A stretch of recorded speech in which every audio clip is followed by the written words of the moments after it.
And there's our lovely warm-up lessons for today's... Oh, we're live! Hello, everybody! It's High Rollers Day! It's an exciting one. What? It's me, your GM, Mark/Mara, Sherlock Holmes, Dungeon Master, Games Master, Lawkeeper, Dreamweaver. I like Dreamweaver. Oh, like Adobe. I love it. Just... It's a good website. Right, anyway, moving on. Joining me this week, we have... We've got Trot and Kim. And on the other side of the table, we have Tom and Reed. Hey, fuck Adobe.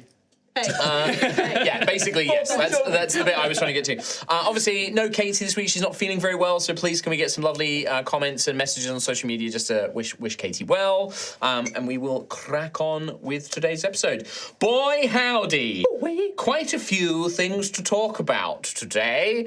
Obviously, the big one is the Altheya Kickstarter. Let me get the book and I'll do it properly. Popped off. It is live. It is live now. And as Tom said, it popped off. It popped off, King. I streamed for 9 hours on launch day. Oh my god. No, it has been incredible. We have raised over £450,000 thus far. Of a 25k goal. Of a 25k goal, it is Like nearly a lot. 2,000% funded. That's right.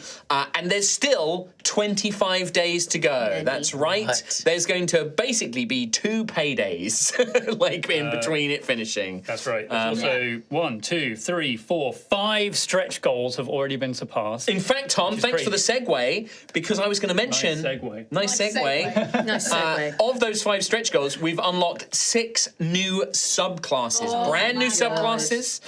We've got the Tactical Officer Fighter, the College of the Winds Bard, come up with by our little Tom Hazel. That's why I said College of the Winds plural. Winds, because if it was exactly, College of but the Wind, I knew that was going to happen. People like this guy would ruin it. No, it is College of the Winds Bard, the Earthborn Sorcerer, the Warrior of Secrets Monk, the Oath of Love Paladin, and the Pact of the Archdragon Warlock.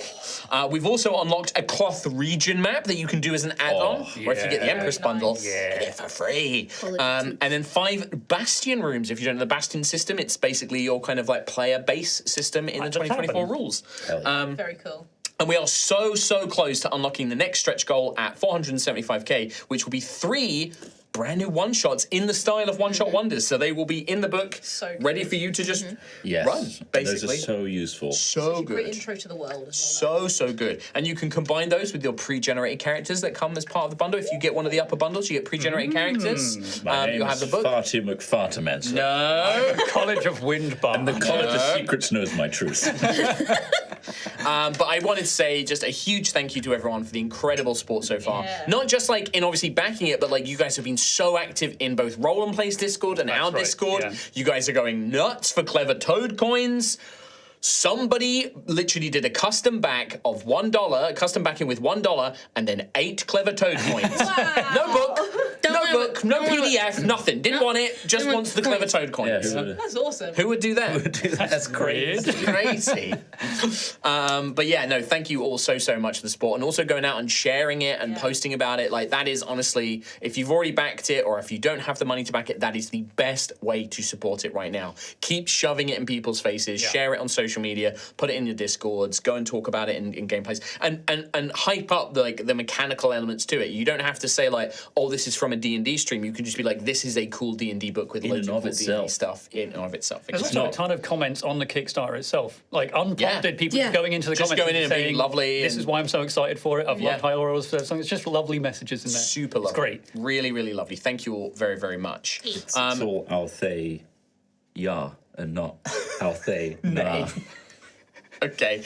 Trot only woke up from a nap about 15 minutes ago. So, right. Anyway, building on. I'm working up. Well, you're building up to it. Speaking of the Kickstarter, we will also be recording and releasing a special Roll and Play sponsored one-shot for the Altheya Kickstarter. And what makes that special is the gang are going to be playing brand new heroes, some using the prototypes of these new subclasses, and also a yet unseen ancestry as well. Oh. In a brand new region, we're going to be traveling to a part of Altheya that we've not seen in the campaign yet.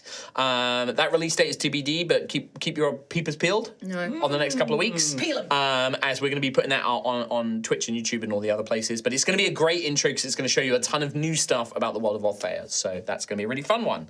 It does mean that we're going to TPK everyone this week Yes. to make way for this new one. That's So it. say Make way goodbye this to week, everyone. It's a one Yeah, shot. It's we're completely gonna. separate. It's Yeah, completely separate. yeah. No, we're TPK. There might be, for those of you who have watched some of our one-shots before, there might be a familiar face showing up as well. Somebody might be resurrecting or bringing back a character that has appeared previously. The Alice Empress. Varkarian.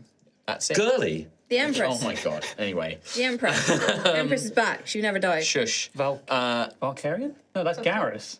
It's me. Yeah, you're Garrus talking about Garrus. Varkarian. Yeah. What was Callus's last name? Valkyrian. Valkyrian. Oh, that Garrus Vakarian. Garrus Vakarian, Callus Valkyrian. Yeah. Got it. Yeah. They both love calibrating though. They both got rude. Right. Next things, a couple of things to mention. We're going to be doing a behind the screen for the last few episodes, which will be available to members only on YouTube. So if you're a YouTube member, keep them peepers peeled and look forward to that. That'll be going out after this episode at some If point. you're watching this as a VOD on Tuesday, it is live now. If you are a Twitch sub or a Patreon supporter as well, you'll get access to it as well. All in the Discord, post on Patreon, post as a YouTube member. It's available gonna for be the available. last many episodes since we last did it behind the screen. Yeah, so we're going to kind of catch up on that. Oh, I've also put a post in the Discord for people to ask questions as well. So we're going to be going through those. If you're a supporter, you can ask a question about those episodes, and we will be answering them. Answering them answering for them. you.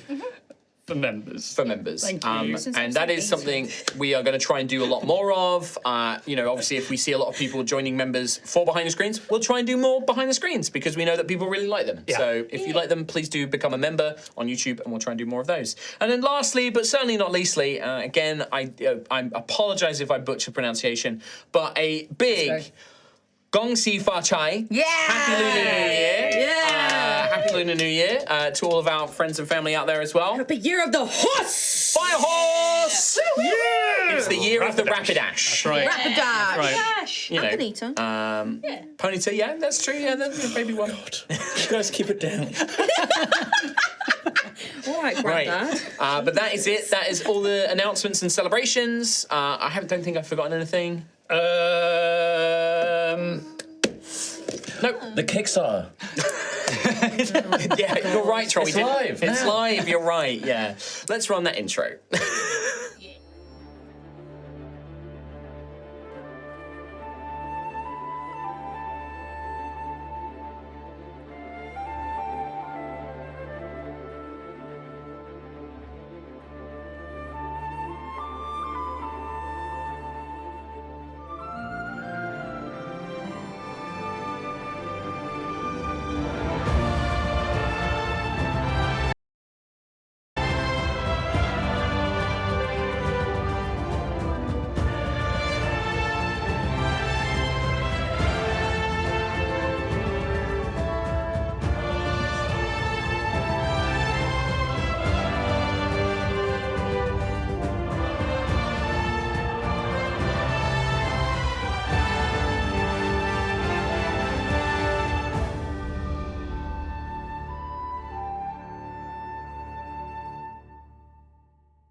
Welcome back to Altheya, the Dragon Empire. The heroes of Ashen Rest return from the battle against Yunaria, an emissary of Sovereign, and help accompany the Holy Knights with the secured crown steel. They prevent an ambush and capture Nixa Mist, a diadem criminal masquerading as a humble tailor.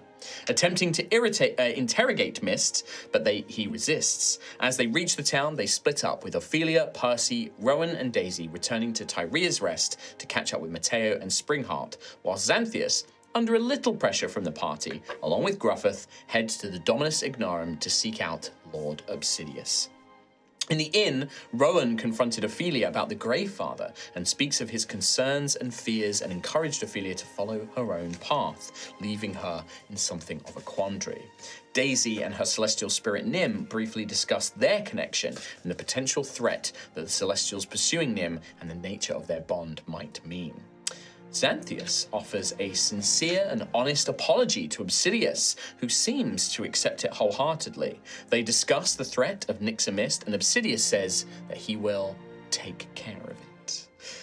The following day, the heroes are called to a ceremony hosted by Duke Ignarius himself, who celebrates the bravery of the soldiers who fought in the battle, as well as the heroes themselves.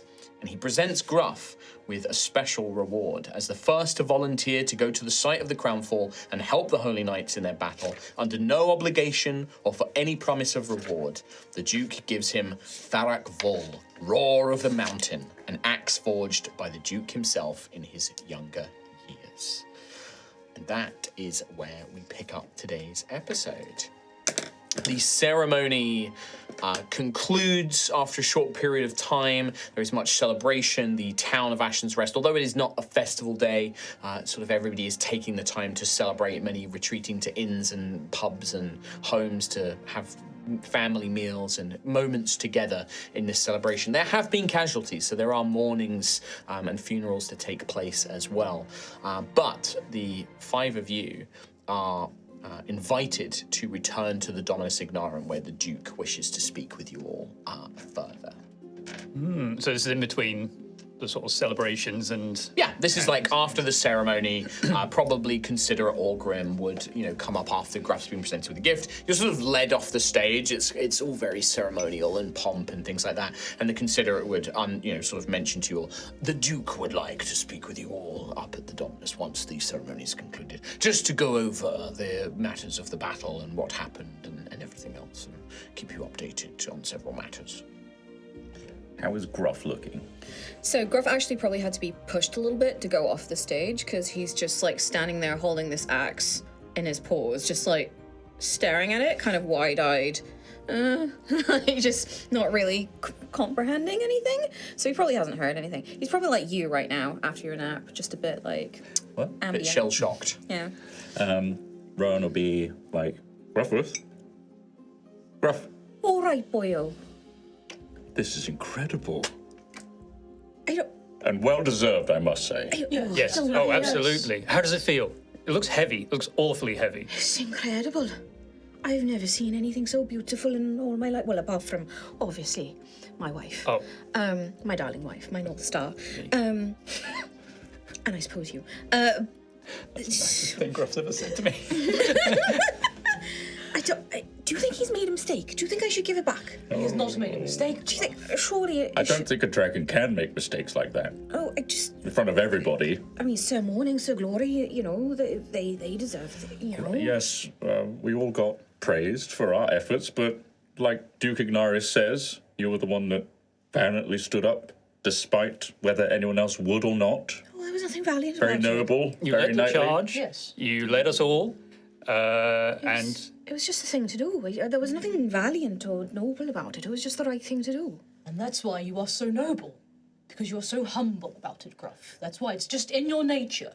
Bloody hells. Perhaps it would surprise you, Gruff of the Tremolo, but I think you do the people of the Empire a little bit too much credit. Most people would not volunteer themselves to go into such a dangerous battle, at least not if they are not being paid or not being rewarded in some form. I think you belittle yourself a little too much. that's right. You should listen to Daisy. Nice try. Was that Orgrim? Yeah, it is a considerable one. Oh, right, You were just talking to him. Who else would it have been? I know. Who else would it have been? I just spoke as him. I'm sorry that sometimes NPCs are around and listen in on your conversations. That's a bit fucking rude, Orgrim. I did not say that. But how... And also, it would be rather, it would be considered a rather spectacular social faux pas to return a duke's gift moments after he has given it. You're not considering that, are you? Oh, no, I don't... The faux pas. I just thought maybe he made a mistake and it was for someone else, like... Give it a swing. No one's watching. It's not the... Okay, everyone stand Orgrim is back. watching. I mean, you can go to, the ceremony's finished, people are starting to filter out. You can kind of find a little quiet space at the sort of side. I guess, yeah. So he's been holding it very awkwardly in his arms, kind of his arms out, kind of tea tray position. This whole time. forklift. Yeah. Forklift. So I guess at that, kind of Gruff will tentatively. Oh wait, give me your old weapon. I'll take off the. Boring. I believe that was a masterwork axe that's Xanthius just flung. So Gruff will hold it in the stance that Sir Griel taught him, a couple of weeks ago, and give an experimental swing. Just to check, did you actually just throw at Gruff's axe? No. Someone in.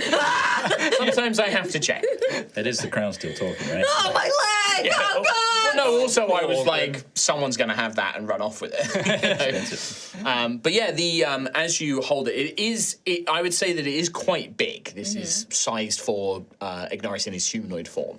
So in his hands, it would be a normal battle axe. For you, it is still a one. This is a versatile weapon. It can be used one-handed or two-handed, but it's big and it's heavy, right? So it's a bit oversized for one hand. However, as you begin the process of attuning to it and you remember the training, you've been developing this training of fighting more with your instincts and your insights rather than with physical strength, you do feel it almost become a bit lighter in your hand.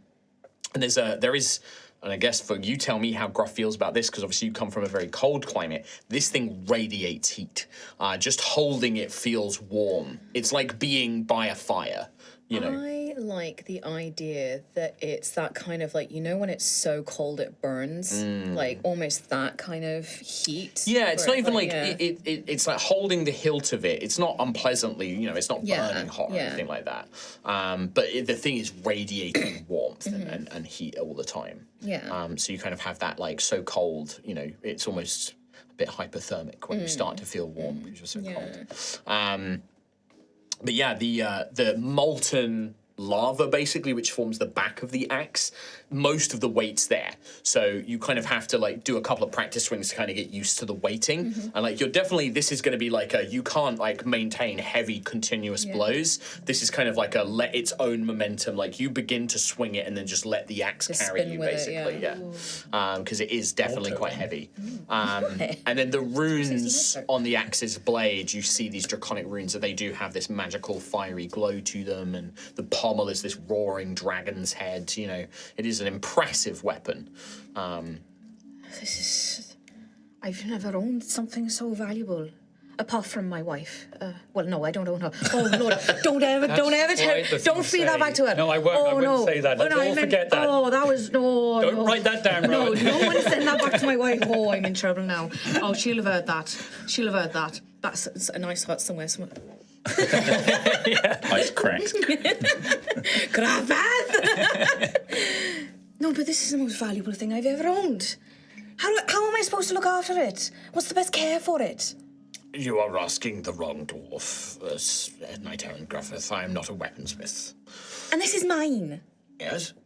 In the event of your death, we would prefer it that you, in your will, rescind it back to the Duke. Oh, I don't have a will.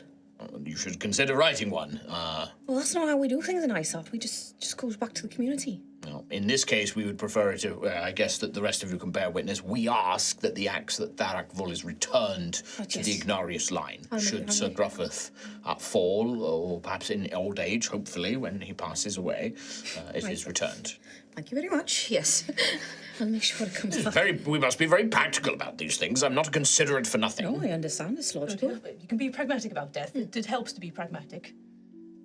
Yep. Oh, wow, that celebration has just really been sucked right out of me. What? The axe. It suits you. It looks great. Oh, thank you. And it sounds amazing as well. Did you notice? Yes. It's got a real... It's got a ring to it. Yeah. Well, obviously as well, thank you to all of you because, well, I went off charging ahead, but you all, of course, came with me, and I didn't expect that. Words. You didn't have to. I didn't go thinking you should have to come with me, so I really appreciate everyone. Everyone, you did your part. You've all done Ashen's Rest proud. Daisy will point out, well, we did get this massive chest of gold as well. And there is this large chest of gold that you were presented with during the ceremony as well. Additions we could add to the tavern. Just alone? Like another floor? A third floor? A Don't make me fourth dream floor. dreams. Don't make me dream dreams. Well, I wouldn't mind a little bit so I can stock up some of floors. my supplies. Gruff kind of subtly points towards Xanthias. I need to replenish some of my diamond dust. So if I could have a little bit of that coin for that. Oh, because you died. Yes. And it's for the reviving. Well, I will leave you to your business. The Duke requests that you come and speak to him as soon as you are finished. Yes, we will happily Thank you, accept the yes. Shall we invitation. walk and talk? Walk and talk. How much gold did we get? Scrape this chest on the ground. Okay. It's not that. It's sizable. The old gold dragon senses for Xanthias. You estimate it to be about 2,000 gold. It's a mixture of gold and platinum coins. Perhaps a few semi-precious stones in there. I had it, or you had it? We already had 2,671 gold in the party inventory. That's great. Now you've got 2,000 more. Probably from... I've added Paladin. more. Are you adding it now? Yeah. Okay. Well, I'm taking some of that to get some new supplies. I'm not. Oh yes, I need a new veil. I lost mine in the battle. Right. Oh, yes. Yes. Yeah. Frightful loss, actually. I don't think I'll recover. I think you will. I think you will. Now you're using that axe, Gruff. I've just noticed that ring has just completely fallen off your paw. Oh, yeah, sorry. I guess like that. My paws swell up. Want it, boyo? Maybe. Right, just be careful where you point it. The Void Star ring. And which finger you put it on? Admit it. Oh. Well, I'm already Yes, married. index is good because there's a lot of It's the lot of crown- painting in the index. Instead of opening another finger. Tom. Well, what's gotten into you today? You can put it on a toe. I could. I'm just going to move that into my inventory. Keep it real safe in quick. your shoe. About a nose Tuck it ring. in. Ooh, nose ring. Nose ring. It does need to Does Annie be know? worn on a finger Okay. and attuned to. But I will say that you can spend the sort of hour that you are traveling and going about in the ceremony to do such things. Yes. But don't forget, you also, Xanthias, you've also slowly been acquiring these various extra essences and things like that. They can be used to help create magic items, Well, should since one you wish. Tinkered at the table. That's true. I've also been meaning to talk to you about essences. I had a chat with the Grey Father. I think we spoke about Have we this. spoken about this before? I can't remember. It's been Yeah, a while. a lot's happened. A lot has happened. A lot has happened. I don't think I've spoken to you about it. But I think we're still waiting for a delivery of the final essences. Right? A lot has happened. Yeah, you're waiting. Caliphorus should be, in the next day or two, should be providing the remaining essences once a contract is fully signed between you and their employer. And then once we have those, we should have everything we need. Every essence from Not yet, you don't. all the Chaos Emeralds. Because you don't have the Grey Lands and you don't have Oh, the that Lucent, one. and you don't have the Lucent Peaks yet either. As I don't think I have talked to you. We've talked before it, but I don't think we've talked after the fact. Oh, okay. That is brand new information to me, Ophelia. Yes. Thank you for sharing that with me. I very feel busy. like I was there when it happened, you know? Might have been.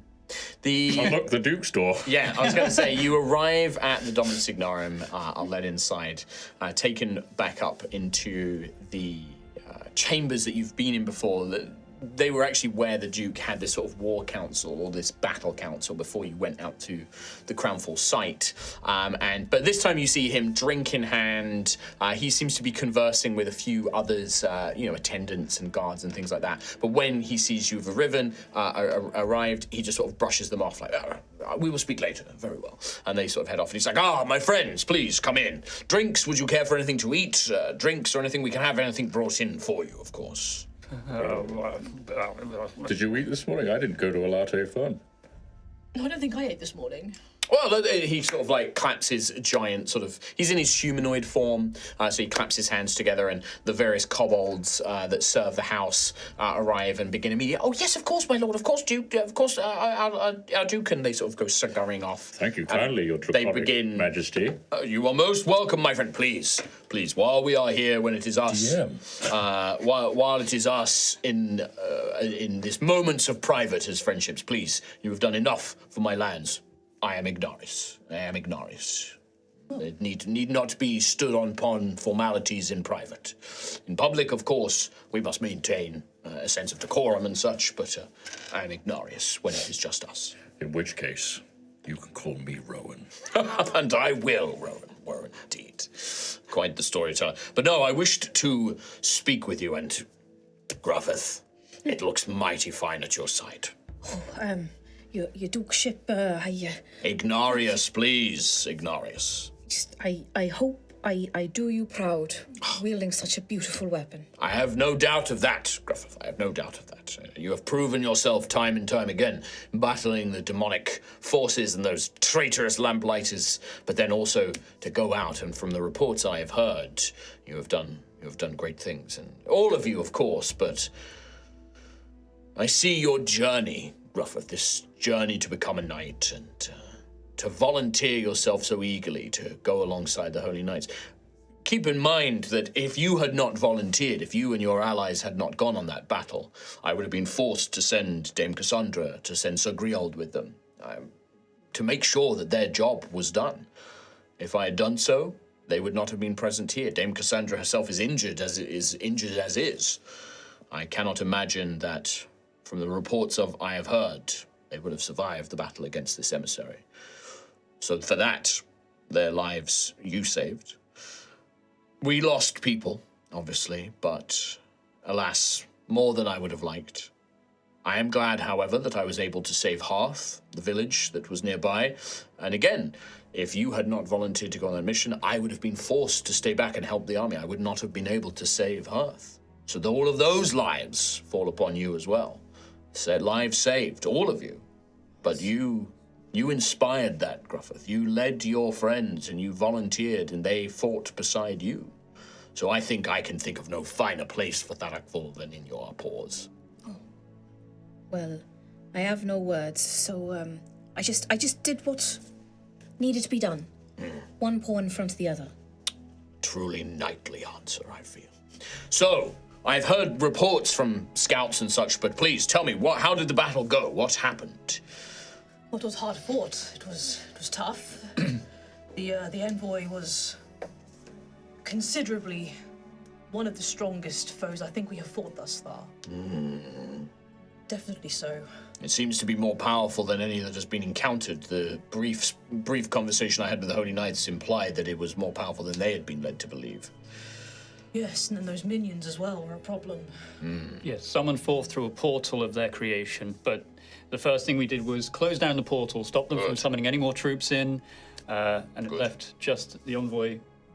And the crown steel, and you see when he says that word, it's like it's kind of lip curls. Same. It was secured safely, and the Holy Knights have brought it back. I heard that there was some sort of ambush on the way back. Oh yes, just opportunists trying to steal the crown steel to sell. They were dispatched. Good. Can't be having anything like that, a black trade of such a foul substance. But it does concern me that they were so quick to act. They were from Ashen Rest. I believe so, yes. Once considered a friend. A tailor. Yes, created this outfit. A tailor? Mm-hmm. Tailor led this band of A people. tailor! Of all people. A talented one at that. It's truly disappointing.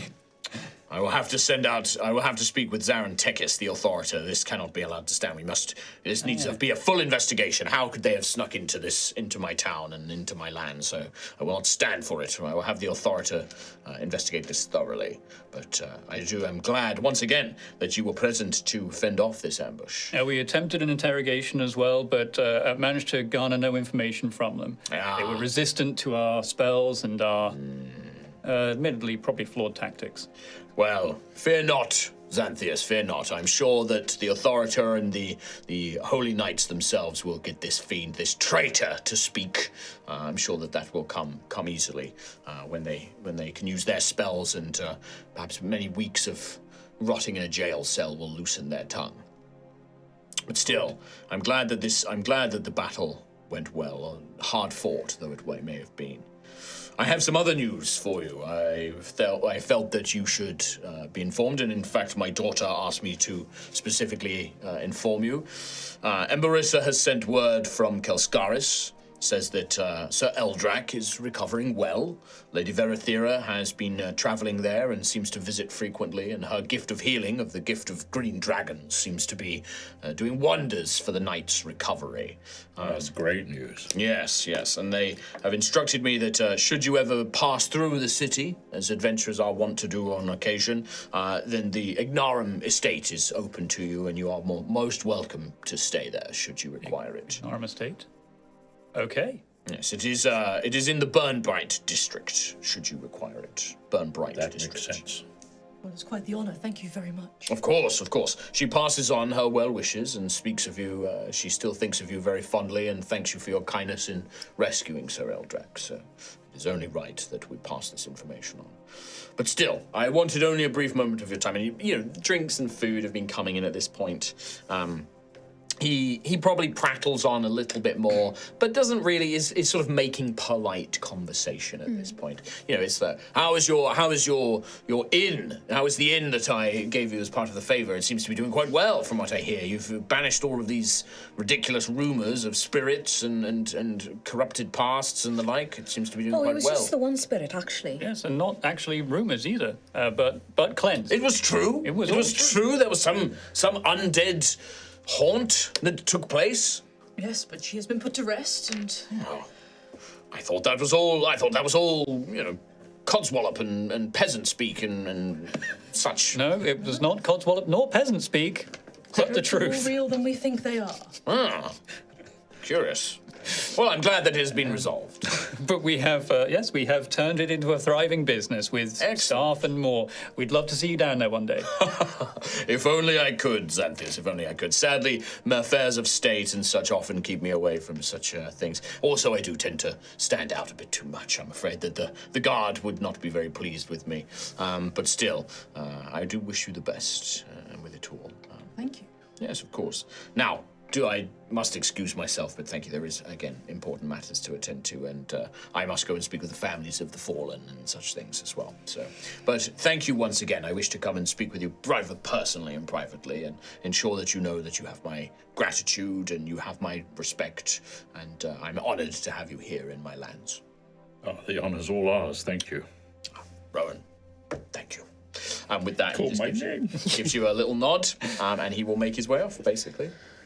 But since we're here, do you want to see Obsidius? What? Yes, we suppose we could. Oh, I just meant you. I could? Should I? Have I done... Wait, did I say something wrong again? Oh, no, I just thought you... What do I need to apologise for this time? No, I just thought you might want to say hello. Sure. Sure? Oh. Yes, well, we could... Yes, sure, yeah. So you want to ask the staff if you can go and speak to Obsidius? What time is it? Oh, it's like, it is early afternoon. Yeah, like the ceremony this morning. It was quite a long ceremony, so it's been most of the day. I'm just being a little shit. I'm a free bird. I'll go where the wind blows. I'm just trying to stoke the fires of my yaoi fanfiction. Why does the wind keep blowing me to Obsidius's lips? What's the plan? I'm not sure. I feel suddenly very, taskless, Well, our quests are grey now. Yeah. Well, I mean, my question is, are you going to seek out Obsidius, or are you not? That's more my question. Nah. No? Okay. Yeah, you make your way out of the Dominus Signarum. There is a sort of... The Duke leaves, but it is very much the guards at the door are sort of... Now you're expected to leave. Yeah. It becomes very obvious that, okay, you can leave now. Right. Okay. Yeah, you can take we'll food go. and drink things with you. Yeah, absolutely. They don't care about that. As long as... Wine. Yeah, All you can these take a... gems and jewels. Get the chair. This ornate painting to go with my other ornate painting. You start taking that stuff, that becomes a problem. But taking canapes and sandwiches, nobody's too bothered about. Are there sandwiches with the crusts off? Finger sandwiches? No, I imagine that there would be crust-on sandwiches for Duke Ignarius. I cannot. He's a believer in crust. Put scales. Yeah, he puts scales on your chest. Yeah, he's a believer in crust. Crust Oh, the diesel. kobolds could put like a little metal stencil on there and toast a little dragon head. I'm taking I imagine that they do a little I'm bit of taking that. those. I'm taking I imagine those. they do a little bit of Little that. toasted sandwich. I'm a slut for that. Yeah. Let's go. Yeah. I want one now. So yeah, you guys gather up a few supplies and you begin making your way back to the inn. I'm assuming you're heading back to Tyria's Rest anyway. Yes. We should go back to Tyria's Rest. Sure. What? The What do you wind is want to- blowing me that way. This is a very weird question, I know, but what do you want to do? Like, tonight? Are we speaking on the street at the moment? Because grand goals, obviously. Well, look grand at- goals, yeah. No, I just mean the immediate. Ordinarily, we're thrust into some kind of fight or sent on some kind of adventure. I just feel suddenly, what do we do for the next, hour? Well, How do we pass time? I personally wouldn't mind sitting down for a little bit. We could sit down. Sitting. Sitting and resting. Relaxing. And just putting our feet up. It sounds weird when I say could just- Sounds that. really strange. We could just hang out. We could talk to each other just about our day. Not the missions. And I might smoke my pipe. Well, I mean, Rowan and Ophelia did Yeah, that Rowan yesterday. thinks about. Yeah. Actually, we could just drink. yeah. What if we go to a meal somewhere? We could. Do that. Yeah. The grumpy, go back to the Grumpy Hog. We've not been there for months. Yeah, that's right. We could go to the bathhouse. We go to the we could go to the bathhouse. You know, you're always very welcome in the House of the Rose. We could just go for a nice walk. Go for a walk. Well, we're having a nice walk Walking now. now. Yeah, we're Oh, walking. yeah, but Let's go down this street. let's just take Instead- the long. Just do a different route. Let's take the long the long way Let's take home. the long way round. Yeah. Go round through, up by the river district. I've never felt down. so alive. I didn't know there was a clock here. What if we split the party? Never that. Never that. That's crazy. It is a beautiful night as well. Have you looked at the stars recently? It's not night. It's not night. It's early afternoon. I've looked at the sun for too long. I can't tell what's night and day. Oh, it's my sunglasses. Yeah. Oh no, it's very much You the were day. looking at the stars and seeing how they shine Oh, for you, but it's so actually bright. it's dawn, so it's all yellow. Oh, That is every British person today. After weeks of rain, What is this? a bit of the sun came out. Everyone's like, "What is that? I literally have my sunglasses on. What is this heat from the sky?"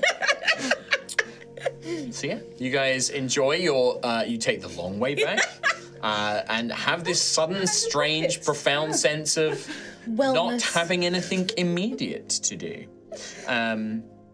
When you return to Tyria's Rest, it is quite lively. And in fact, Matteo is very, very busy behind the bar and seems very relieved when he sees you all return because with the ceremony, as I said, people are out drinking and Tyria's Rest, knowing that it is home to the heroes of Ashen Rest. And there's a big cheer as soon as you walk through the door. You know, you can see soldiers, no longer in uniform, sort of raising their glass, scarred and individuals.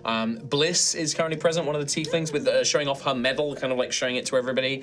And you can see that, yeah, the place is packed. Like, there is no room, really, for anyone to really sit down. Every table, every bar, stool is currently occupied. Matteo is completely run off of his feet trying to serve. Weirdly, Springheart is behind the bar helping him with stuff, but doesn't really know what to do, and he doesn't want her wandering out, so she's just sort of following him around and handing him glasses and pints and things like that, tankards and stuff. But one thing, you look over and there is a serving girl here in the bar who seems to be taking drinks from Matteo and is going and very cheerfully, quite flirtily, delivering drinks to everybody. And you can see that they are a human, sort of very human, common looking girl, but her hair has got streaks of green in it. She's dyed. She has dyed streaks of green. She's got very ornate jewelry on, and is sort of happily, sort of hi, what can I get you? Yeah, absolutely. And going over and delivering drinks and oh, I've got 3 more ales, Matteo, and takes drinks and then takes it over. Matteo, I can see the place is running fabulously. I really don't have to. Who is that? That's your friend. That's what they said that you'd hired them. I hired no such person. They said that you hired them. It's the new serving girl, Kay. Maybe I did hire. Gruff's gone over. Look, to I can't. And then he's like, I'm so sorry. What was it? yes. 2 meads and an orange juice. Yes. Springy, get the juice. It's just like... Gruff's staring at the serving girl with very She narrowed smiles, eyes. just like, I'm so sorry, I'll be with you in just a second. I'll be just in a second. You know, I remember most of the people we interviewed, but not.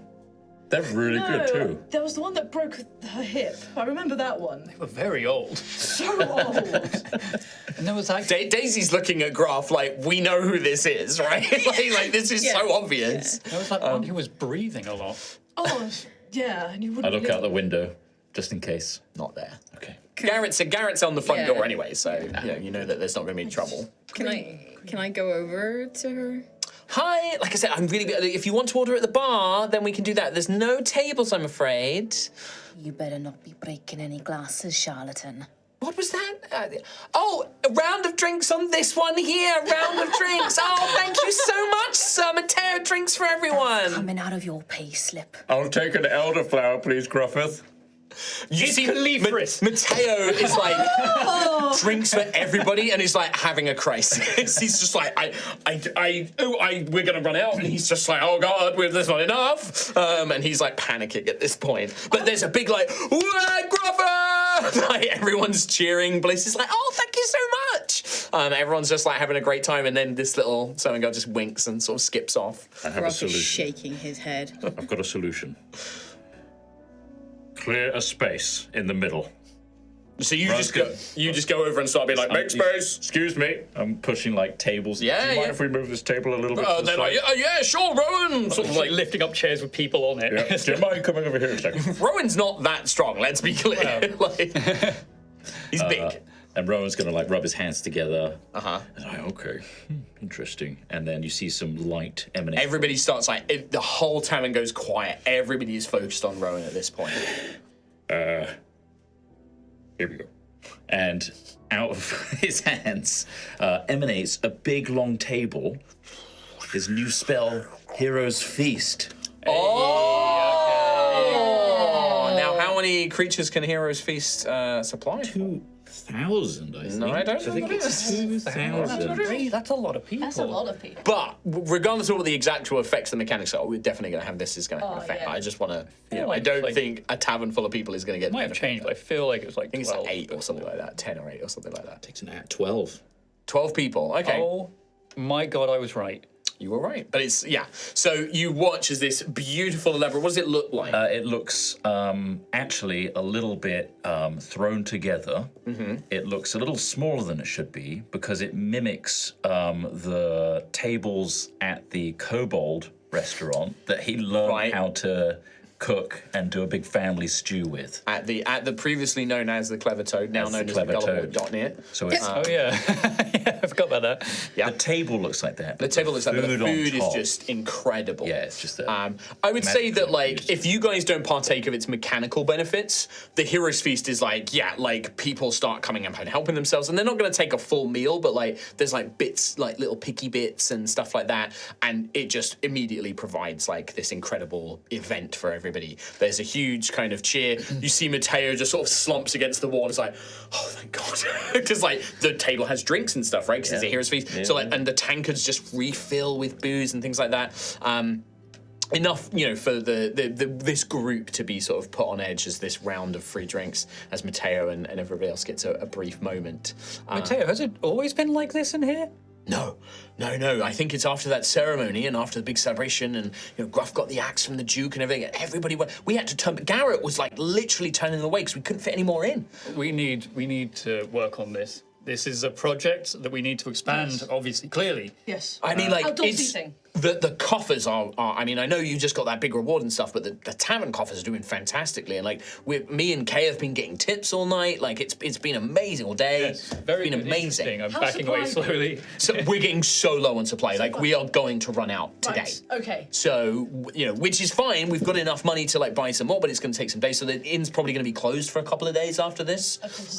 But because we're not going to have anything to serve. Like, we're literally out. Can I take a peek? I made sure your reserve is still fine. Like, that's not been touched. Your Yes. reserve is all Thank you. right. Thank you. Could I take a look at the coffers?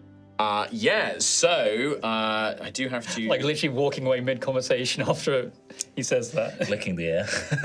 Interesting. Yes. Tell me more. I'll be just around here. Let me just get up because we have. Where did we put that thing anyway? Matteo, was it on the top shelf or the bottom shelf? What thing are you looking for? The coffer, the chest. Don't look. Leave that for now. Like, there's other things going on.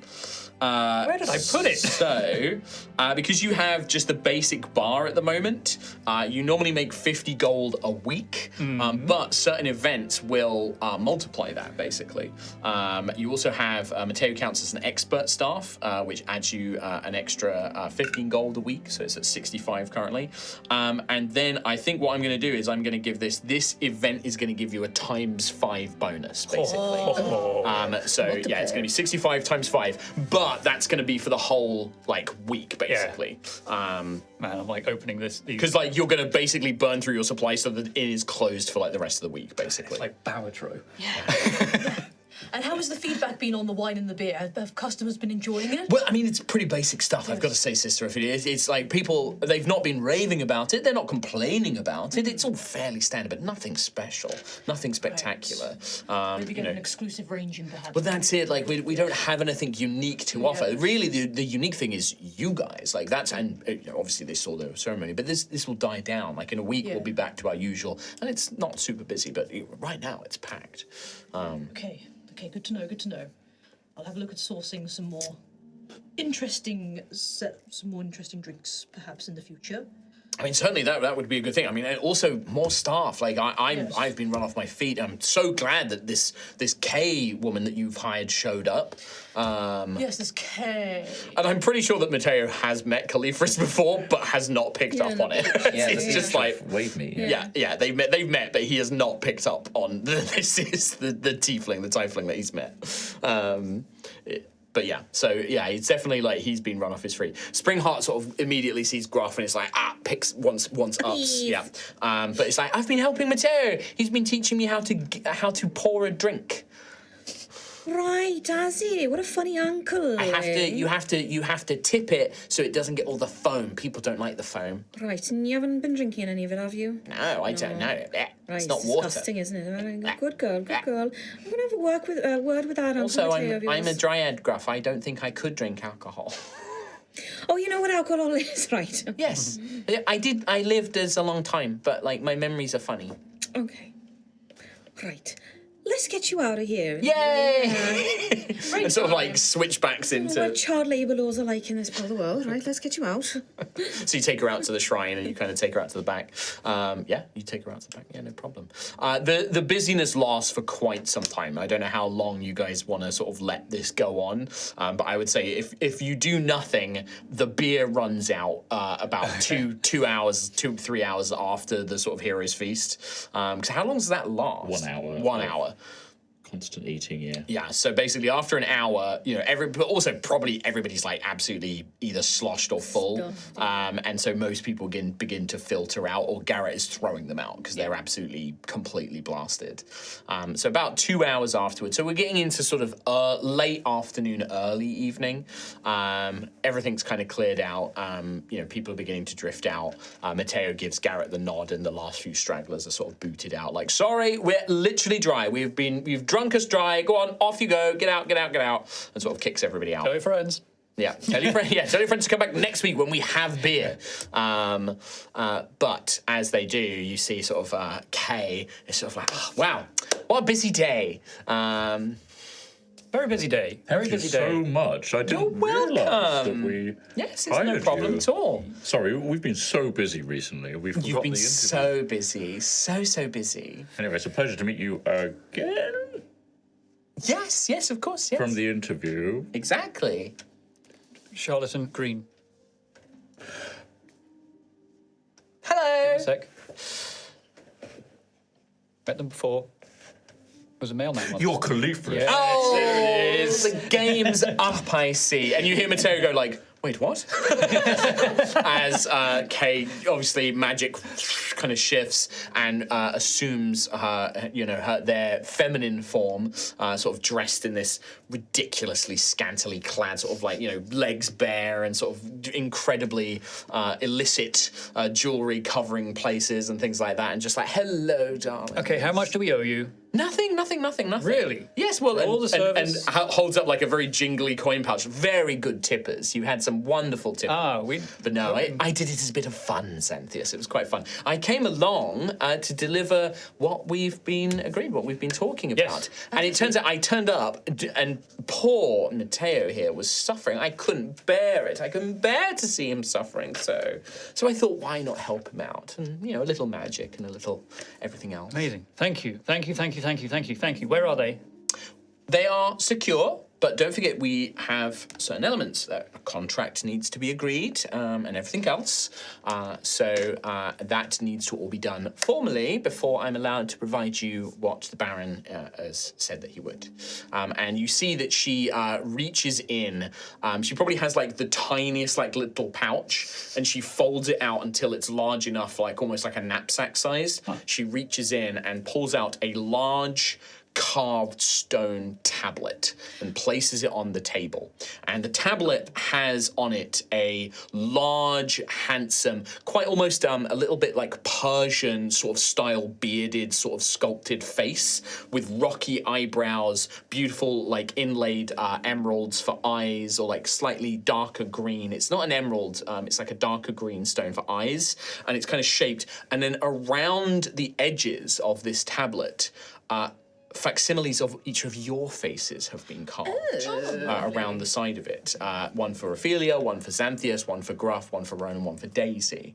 That's a beautiful stone. It's beautiful, isn't it? Well, this is the Baron's contract. So if I just, and you see that she taps the side of it, there's like sort of decorative runes, and she taps the side of one of them, and the mouth on the large central carved face begins to move and work. I, the most gregarious, sturdy, lustrous, and wealthy Baron Feldspar, do hereby agree to provide Xanthias Oregon, Daisy Thistleheart, Gruffith of Tremoro, Rowan of the Azar Steppe, and Sister Ophelia della Rosa of the House of Blood, with 3 magical essences from my incredible collection of artifacts and curiosities, to use as they see fit in exchange for an act of service to be determined at a later date of my choosing within the next 2 years. Those named will be entitled to refuse a service on moral grounds. However, a suitable alternative payment or return of the essences will be required if they refuse the service thrice or more. Said alternative payment will be determined at the time of refusal and will be decided fairly by an independent adjudicator chosen by my warlock, Califris. In the event of Xanthias Oregon's death, and where he is unable to return to life, the debt shall be passed on to his closest living relative. And then the mouth stops. That is the Baron's part of the contract. What does gregarious mean? I was kind of lost after that. Oh, just like larger than life and wonderful and marvelous. It was indeed the 4th word. That is the Baron's part of the contract. Now, to seal the contract, this is a magically binding tablet. It is what is sometimes called as an oath stone. You place your hand upon your face, and you will need to say, I, and then your name. So, if it was me, I would say, I, Califris. You would say, I, Sister Ophelia, agree to the terms of this deal. And Rowan, agree to the terms of this deal. So Rowan and you see that the little Rowan face, as you pull your hand away, like that, it yawns and then goes, I, Rowan, agree to the terms of this deal. I was, and you see it like lights up the runes around the face. Wow. That's awesome. Is there, I know we've already started the process, but could we see the essences? They will be provided. They are secured. This is a magically binding contract. If I do not provide them to you, then the Baron would be breaking his word, Xanthias. Understood. But I'm not just going to. You've got to give this a go. Well, I almost certainly will. It's just more of a question of, obviously, this is for my immediate benefit. Are you happy to enter yourself into this contract? I am happy if you are happy. I'm willing to accept. Okay. Are the terms please. favourable? Sounds like what we asked for. It's all very, I think it's all very it's all reasonable. very gregarious. Sounds like it's what we all Gregarious. discussed in the bathhouse. Yes. Okay. Okay. I, Xanthius Oregon, Agree to the terms. agree to the terms of This deal. this deal. And you see the runes light up, and then the little Xanthius face kind of stretches, and then in your voice says, I, Xanthius Oregon, agree to the terms of this deal. How cool is that? That's very cool. I, Sister Ophelia de la Rosa of the House of Blood, agree to the terms of this deal. Take the hand away. I, Sister Ophelia Yeah, Del other Rosa House of the of House of Blood, agree to Agree the to terms the of this deal. It's pretty good, isn't it? Daisy's like, well, I guess I'll do it. I, Daisy Thistleheart, agree to the terms of this deal. Kind of does It's going to sound like Daisy. It does, and I'm not going to do it again. Sounds like So it's- Orgrim. Well, Gruffith, just you to go. I, Gruffus of Tremoro, agree to the terms of this deal. The lines. Well, perfect. That is all done. Oathstone sworn. That is all bound and good. She places it back in the knapsack. Right, shall we fetch your essences then? Yes, where do you need us? She pulls off one of her rings, blows on it, throws it into the air, and a portal. It transforms into a portal. Okay. This way, and steps inside. What's on the other side? She pokes her head back out, and it's my chambers. It's my personal. Oh, so it's not demi-plane. hell on the other side. No. It's a demi-plane. It's one of the gifts of the Baron. Is I have this Just space. screaming. Depends on your definition of hell. Because for me, this is it. Gruffus steps through. You step through. Okay, well, I'm following that. I'm following. I'm guessing everybody As does. Rowan steps through, it's like, you must be so tired carrying around that stone all day, serving drinks as well. Well, the nice thing is that it's very weightless once it goes into my pouch, so it doesn't. Wow. I don't feel it. I need a satchel like that. When you step through, you arrive into it's like a large room. It's not an enormous room. It's not an ever-expanding space. It is like a large, ornate, luxurious apartment, basically. There is a window that, not a window, a balcony, sorry, that looks out onto a beautiful, almost like hillside, like green hillside. But Xanthus, you can tell it's an illusion. It's not actually a space. You're sort of looking at it, gives the illusion is making the perspective look right, but it's not real. You can just sort of see the magical essences kind of playing it here. Are we still in Ilmera?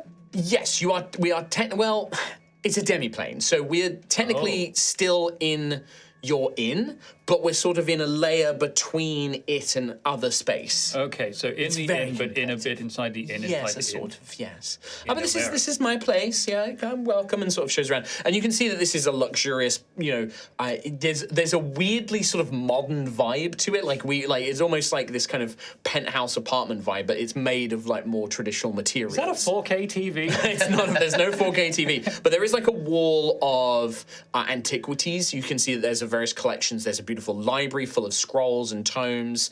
There's like a beautiful sort of lounging chair by the library. A little fireplace and a bedroom with a big sort of silky canopy that scrolls over it. It's very, very califerous. Very decorated in greens and pinks and dark reds and golds and earth tones, sort of scattered all over the place. And she fetches over and goes over to one of these like big curiosity cabinets, speaks very softly some sort of command word, and you see runes and something opens up. And she pulls from it some very odd looking things. Let me just get my notes up on what each of these are, Yes. because I didn't copy them over. So... Do you mind if I take a seat? Please, yes, sit down, make yourselves very comfortable. I'm just fetching all of these different little bits for Gruff you. is standing, like, literally in the middle of the room, very tense, like, trying not to touch anything, and his little face is just like... literally just the personification of Gruff, sit down. Angry Can we Gruff. just move all Not of these angry. pillows? just like doesn't want to touch anything. It's probably like, and as you move the pillows, like a bunch of like sexy male and female underwear spills everywhere. It's, oh, sorry, I meant to clean that all up. I sort of just hid it. Don't mind that. I'll don't throw mind it that. behind the sofa You again. just sort of throw it behind there. But when she returns, she's carrying a series of things in her arms. I missed that. I don't know what he said. Sorry, carry on. I'm not going to ignore it. The first one, and she will hand probably one to Ophelia, one to Xanthius, one to Gruff. She will hand to, and I think she will look around and sort of judge who should get what. And to Gruff, she will hand you a large hourglass, ornate hourglass. But you can see that inside there's not sand inside. It's tiny shavings of something, like a metallic something inside it.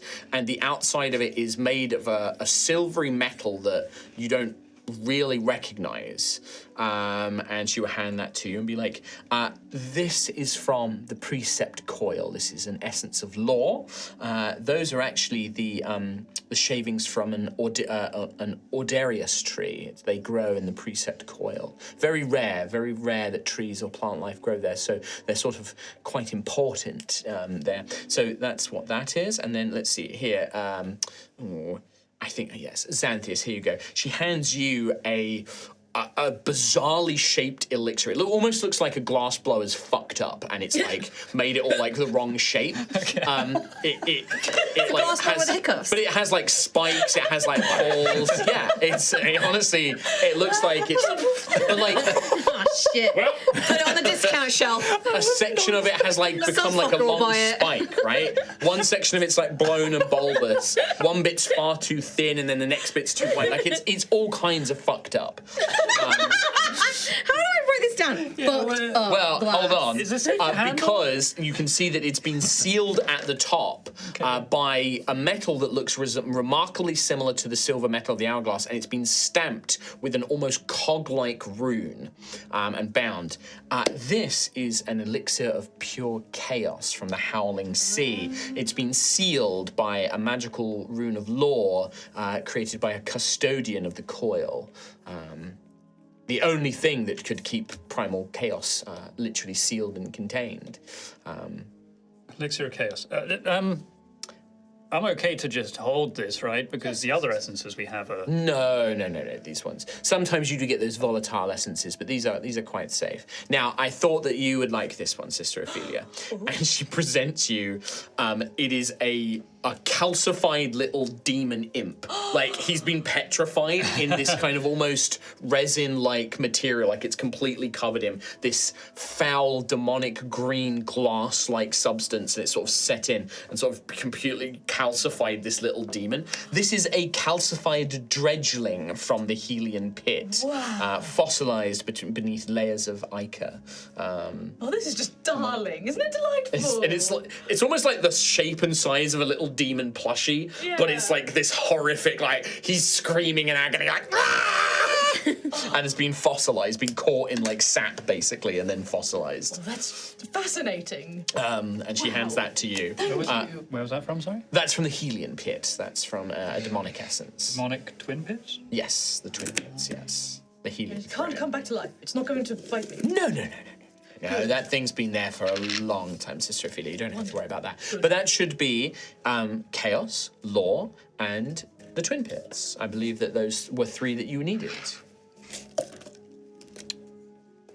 What was going on? I was dissecting the demon gun. Oh, we just sort of bypassed that, killing the thing that's inside the demon gun, didn't we? For the twin pits essence. So, yeah. I think so. That was Sure. it. Yes, okay. Elixir of Chaos from Chaos. Well, the Orderius Hourglass from Law. Ophelia, you're hunting down the undead essence from the Greylands. Yes. We have the Afriti Gauntlet from the Elemental and the Primal Isles. We have the 3 essences from the Feywield. You have extra Feywield essences. We have 3 of them. Well, if you're ever looking to part with them, I'm sure that I could find you a buyer. I'll let you know. Which means all that remains is, yes, the undead from the Greylands, but also the celestial lucent pits. But obviously we have the Luxon shards, but we need shards. we need that blacksmith or Yes. something to forge them in, don't we? So that's the last 2 remaining essences that we need. Yes. Yes. Well, But we also have spares from Feywild, like we said. well, so as I said, I'm sure I can find a buyer for you. If you don't have any other use for them, I'm sure I could find a buyer. And you can see that Cleophas has taken out that oath stone and has mounted it in the place, that sealed cabinet where she had the essences. And you see that it is glowing. Like, it seems that her handing the essences has locked that oath stone in as now bound. And closes that, and it's just like, well, perfect. You can head back now. I'm all done. well, was there any indication at all of when we might be called upon? Next 2 years. 2 years. In the next 2 years, I Within believe, the was next the terms 2 of the years. agreement. Okay. Well, Obviously, I will come. I'm sure that the Baron will send me to let you know that he wishes to request his service. Okay. Well, thank you once again, Cleophas. You have a lovely place. Thank you. I do work very hard at it. And, Well, I'll be coming with you. I do need to exit back onto the material planes. oh, this is very awkward. I was just saying goodbye. Yes, no, I picked that up. That's why Yeah. I'm telling you that we're going in the same direction. Okay. Would you like a drink? We were just discussing on the way here that we don't really got anything going. Nothing enough. Pretty sure you're Dry. empty. You're dry, my dear, and your particular vintage is not to my taste. It's a shame. I can't tempt you. No. I may look like a demon, my dear, but I'm not. I'm not the blood drinking type. And you sort of exit back through this sort of shimmering round portal that you kind of came through, and you emerge back in Tyria's Rest. Cleophas whistles, and it shrinks back into a ring that lands in the palm of her hand, and she places it back on her finger. I wonder if we could buy one of those. That'd be a lot easier to expand this place if we just had demiplanes everywhere. The front door was just access to a demiplane. Yeah. Well, you might get into a bit of trouble with that church of yours. They don't tend to like things like this. Yes, like that's mud. very true. That's very true. I mean, listen, if you want to, I could always make some inquiries if that's something that you're after. What about that bag of yours? Oh, yes, I could certainly say. I'm pretty sure I have a spare. You have a spare? Yes. You said you wanted a big bag? A big expanding bag? An ever-expanding bag? Think how many snacks I could put in it. You put so many So snacks in many there, so many rocks. Rocks. And it wouldn't get heavy. Does it get heavy? Not really. It does have a limit. You can't just keep. It's not infinite. It does have weight limits. It does have capacity. But you can carry an awful lot in there. How much for the spare? It's a very useful thing. Rowan. Rowan. Excuse Very me. useful thing. May the saints and scions bless you. But I do like you. I've got more than Thank enough. you. I would want something in. I don't want just money. I don't really. You don't really do anything with gold? I mean, I've got plenty of it, darling. I don't really need much more. I've got lightning metal. Ooh, how much lightning Yes. metal? I have. May I see it? You may. I have produced 5 bars of lightning metal. Oh, You, like, this upend your is lovely.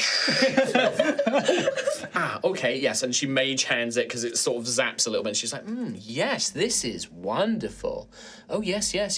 I will trade this to you, Sister Ophelia, for these bars. Yes, I think that Brilliant. seems. I keep trying to palm them off, but we haven't got anyone who's interested or anyone who can make anything out of them yet. Oh, and that surprises me. These seem like such a fine material to make shields and armor out of, or weapons.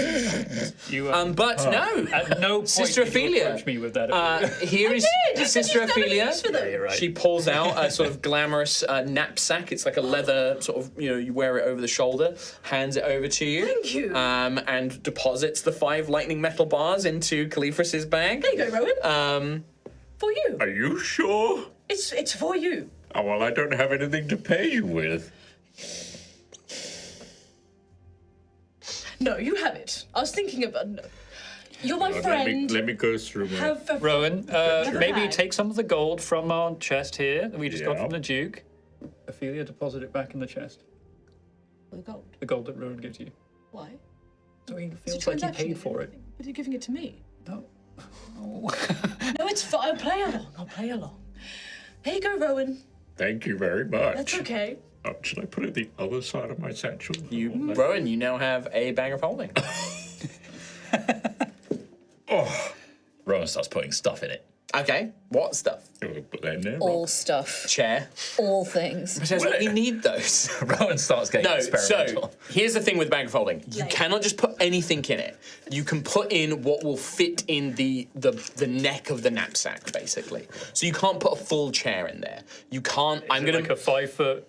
No, it's not a 5 foot. No, it's like you can put handheld items. You cannot put a person in it. I'm making that What distinction if I very polymorph clear. that person to rat? Now, if you polymorph somebody, yes, you can put then the person into the pocket dimension. Now, I'm not saying that there won't be other consequences to messing around with demi-planar spaces. However, Califris. yes. So if I go Yes. through this, it will look like your place. No. Very, very different. That leads to just, I don't even know where that goes. I just know that I put things in mine, and then I ask for them, and then I put my hand in and say, I think I want this, and then I pull it out. It looks really dark in there. I mean, it looks like a normal bag when you open it up and look in it. Looks like it's almost got like bits of lint in it. But yeah, you can put your whole arm in there, basically. Wait, can anyone ask for stuff from that? Tankard, chair. I'm trying to return all the things you just put in there. I will remind you, chair did not fit. Tankard. Did the tankard go in? Tankard. Yeah, you feel something in your hand, tankard. Oh, okay, very good. It's like it fell into my hand. I'll put it back. What about Tankard?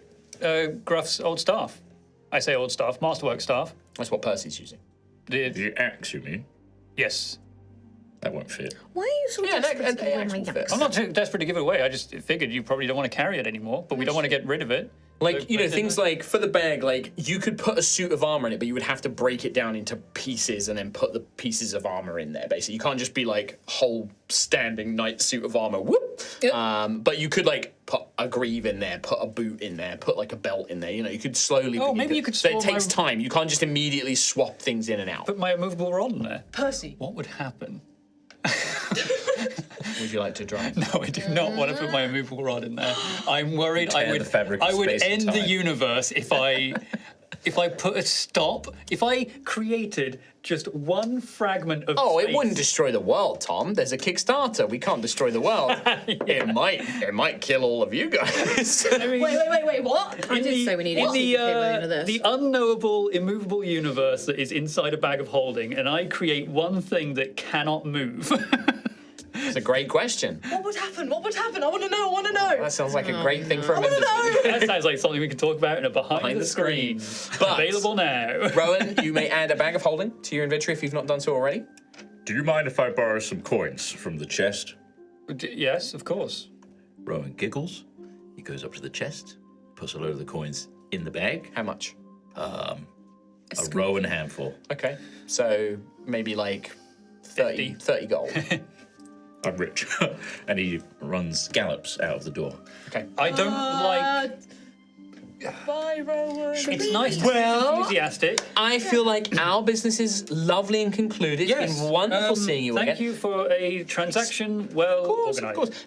I'll be checking in just to see how you're getting on, see how everything's going. And of course, again, if you have trade for planar items, magical items, even if I don't have it, I probably know where to get it. Okay. I take a small finder's fee, but that's by the by. That's just how we do business. But if there is anything that you're looking for, please do say.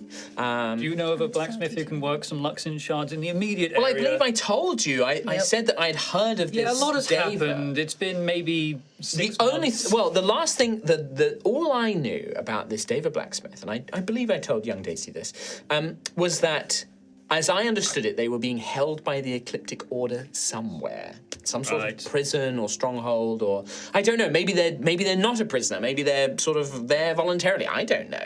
But they were making weapons and bits and pieces and things like that. Very difficult to get to. Obviously, you understand that the Ecliptic Order and myself don't really get on very well. Yes, they're very difficult to reach. Who knows where they are right now? They could be arriving at the front gates as we speak. Yeah, they could be. Well, that's it, my darlings. I'm going to head off. Okay. Thank you for your Farewell. assistance in the Of tavern.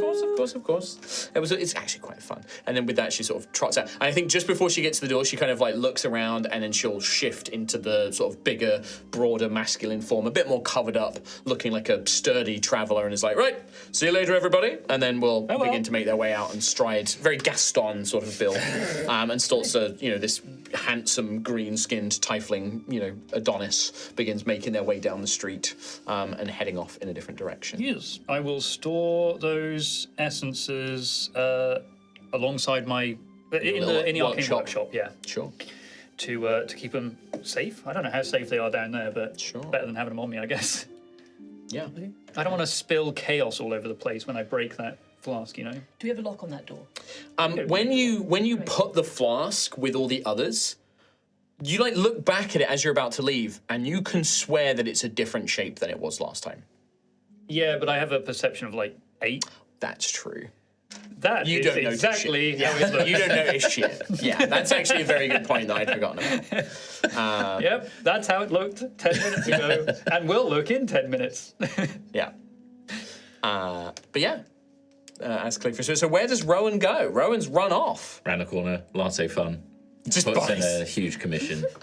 Okay, she's this is probably getting to closing time. She's like, Rowan, I'm just about to close. I tomorrow I can do a lot more, but it's the end of the day, Rowan. That's all right. Come back tomorrow, sweetheart. All right. Come back tomorrow. What do you want? You tell me what you want, and I'll make it specifically for tomorrow. One of everything up to 30 gold's worth. 30 gold. All right, I will make one of everything and have that all ready for you in the It needs morning. to fit in here. I don't know if it will fit in that little bag. Well, check this out. Oh my goodness, where's your arm gone? Tankard. I didn't see that in there when you showed me the. Is that one of the magic bags? It's a magic I'm losing my voice. I need to remember that she's got a slight Irish lilt, is Maeve. Well, that's amazing. And I here's a mean, polymorph it does not human. expect me. What? It does not surprise me. You off on your adventures finding all sorts of magic treasures and things like that. But I'll have your pastries and breads and donuts and all that tomorrow. Thank you so much. Rowan, I do want to remind you, though, I'm losing it. It's Irish, little soft Irish lilt, that's it. I do want to remind you that food doesn't last forever. You know that, don't you? If you put it...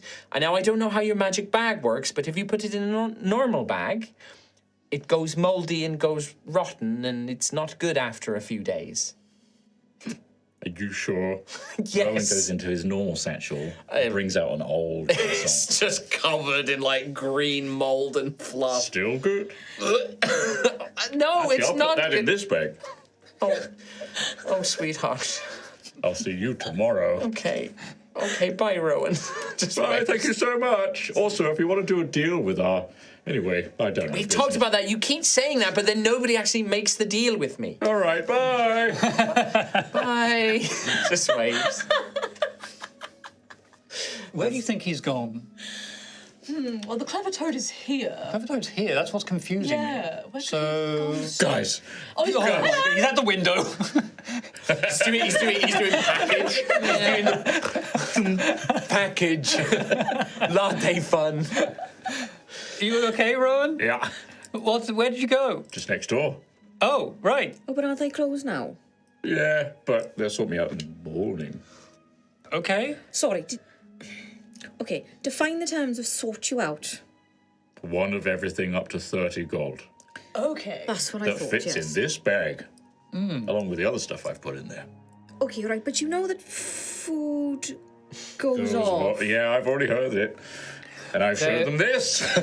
We can Pulls out work. this disgusting muffin. It's Rowan, that is so grim. not good. Me and Daisy had some on the way home. Not like that. I didn't. Oh, look just like this, didn't it? Oh. Oh, Rowan, he's I've eating seen it. He's eating it. decomposition. That's... Can I get a Constitution saving throw from Rowan? Just see if you keep it down. 3. No, it Well, comes straight back. It comes straight back up. It's. Oh god, I'm gagging thinking, trying to describe it. It's bad. It's really It's bad. bad. Yeah, that's maybe don't store just food in there, but there must be some way of preserving food. Don't. Please don't. I have those. I have the essences from the Feywild. I have the Frost Rose. Cold probably preserves food. So, Rowan, can I borrow that bag? I have a wonderful idea. Honestly, it feels like a guiding hand is pushing me in this direction from above, from the scions, from beyond even that. From destiny. It's not sovereign, is it? I want to make a fridge! Please, in this one at least. Give me an Arcana roll. Do you want to fate it? We haven't done fate. We haven't done fate yet. You could roll fate. Let's roll I wasn't fate. expecting to need. I to rolled make a 4, I'm any going to use my fate. 5. I got Okay, hang on. So 2 for you currently. I'm using my frost rose. 3. Oh, that's 1 for me. add another for you. Another for me. Oh, you're on a journey. I'll leave that one down there. Okay, so you spend 1 immediately, Xanthius. Arcana. Now, I'm not saying that this is to make the fridge, the magic fridge. I'm just asking you to make an Arcana check. Natural 20. Oh my god! Hey, it's happening! So, Please! Fridge of holding. It's happening! what you realise is that putting the frost rose in the bag of holding won't necessarily apply like a cold environment to the bag of holding. Like they're almost all held in stasis, right? So they don't affect each other. So like if you put moldy food in there, it's not going to contaminate the other food. If you put like, you know, a squirrel in there and a thing, the squirrel can't eat the food that's there. What you do realize though, is that you probably could use that rose and construct some sort of device that will create a frozen environment within that structure. And if you freeze things, they are preserved for longer.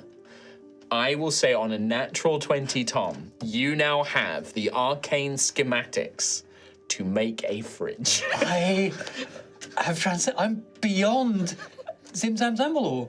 I'm better than him. Where's Quill?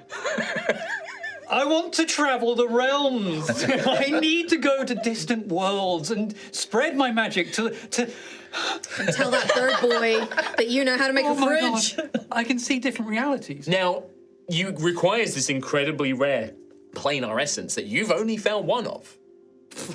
I can get more. Well, can you? You don't know. But I would say that if you wish to, you may spend 500 gold on raw materials and arcane workshop time and use that frost rose essence to construct a magic fridge. This is magnum opus. Fucking monumental. It was a nat 20. I have to give it to him. I have to. You have to. I have to. The I wasn't dice going to. said I was just going to tell you, you figure out that it's probably not going to work, blah, blah, blah. But no, you got a nat 20. I have to give it to him. I have a spark of inspiration in my eyes and I pass out. It's got a nosebleed. Spoke to sovereign again. Give me the bag. Okay. Give me the bag. Give me the bag. Here's the bag. Give me the bag. Okay, bye. Bye. Bye, everyone. Right You don't now, need the where bag. he's You don't going. need the bag. I'll just take everything. I don't know why you have the Bag's bag. a stepping stone Yeah, for the sure. knowledge to unlock. Sure. Yeah, well, I guess, like, yeah, absolutely. How much time will it take? It'll take like a week of downtime. Damn it. Maybe we have a week. You maybe you do. I start the work immediately. Okay. It's very noisy down in the basement. You just hear Xanthius like swearing. Like, dun dun dun, goes to like a carpenter. He's like coming back in with like the Carpenters Guild have like constructed him like a frame. They're like wheeling it in. You know, he goes, well, this is a downtime thing, so that hasn't happened An yet. afternoon off. That hasn't happened. Won't let me in the room. My bag. It's wild how much this chaos flask looks exactly the same as it did before. It's like changing every time someone looks at it. My question is, after Xanthius has his flash of inspiration, before anything else, is there anything else you guys want to do today, this evening, or are you just going to spend some time to relax and rest, recover, spend time with each other? So we briefly had this conversation off camera, but just have it on camera. So I have 200 diamond dust left. Oh, that's a shame. That's 100 less than what you need. That's 100 left. Well, I can do stuff with 200. You can do stuff. I can do yeah, other there's stuff. other spells. There's other spells that need diamond dust. Yeah, absolutely. But if I were to perchance wish to gain 100 at least GP's worth of diamond dust Here in Ashen Rest? here in Ashen Rest. Unlikely. I think Unlikely. that diamond dust is probably quite a rare thing. Diamonds aren't really going to be a big thing. There's not really a jeweler in Ashen's Rest. Somewhere like Kelskaris or Pharos or a bigger city, absolutely you'd be able to get something like that. Because you already also got Obsidious to like help you out this one time before. So I'm going to say that not available in Ashen's Rest. Right. In Ashen Rest. Then I do but- nothing. Sure. Well, you can just spend some time relaxing. Anything from anyone else? I think Ophelia would like to try and find a tailor and get her new veil commissioned. If there are any left in Ashen Rest. There are tailors. They're like, but they're not. They're like not they're tailors. weavers. Like you have to go to like the Artisans Guild, and it's like ladies who enjoy sewing. It's not like professional tailors anymore. Nixa was like, well, there are people that sell clothes, but they're not to the same level as Nixa Mist. But yeah, you could buy like a pretty simple veil if you wanted to get something like that. Simple. It'd probably cost you like 5 silver pieces, but it's really nothing to scream home about. It's Can like a Ophelia kitchen like towel. source material maybe? Like is there You could buy material. You could try and make it yourself. Yeah? I think Yeah. Ophelia might try and make it herself. Yeah? Yeah. Okay. I love it. What's first veil. Ophelia's intelligence modifier again? Nil. Oh. Well, I mean, if you roll a nat 20. It's a fridge veil. Yeah. It chills Can I you. fate it? If you really Why want not? to. Oh, so loaded up on fate. Sure hope nothing what? happens tomorrow. Although, maybe Well, you've rolled now. I've rolled, but I'm just thinking. So I would like to know the result of your roll. 18. 18 total. Yeah. Yeah, you can make a really nice, like you get like a nice translucent gauzy white. You buy some like lace trim.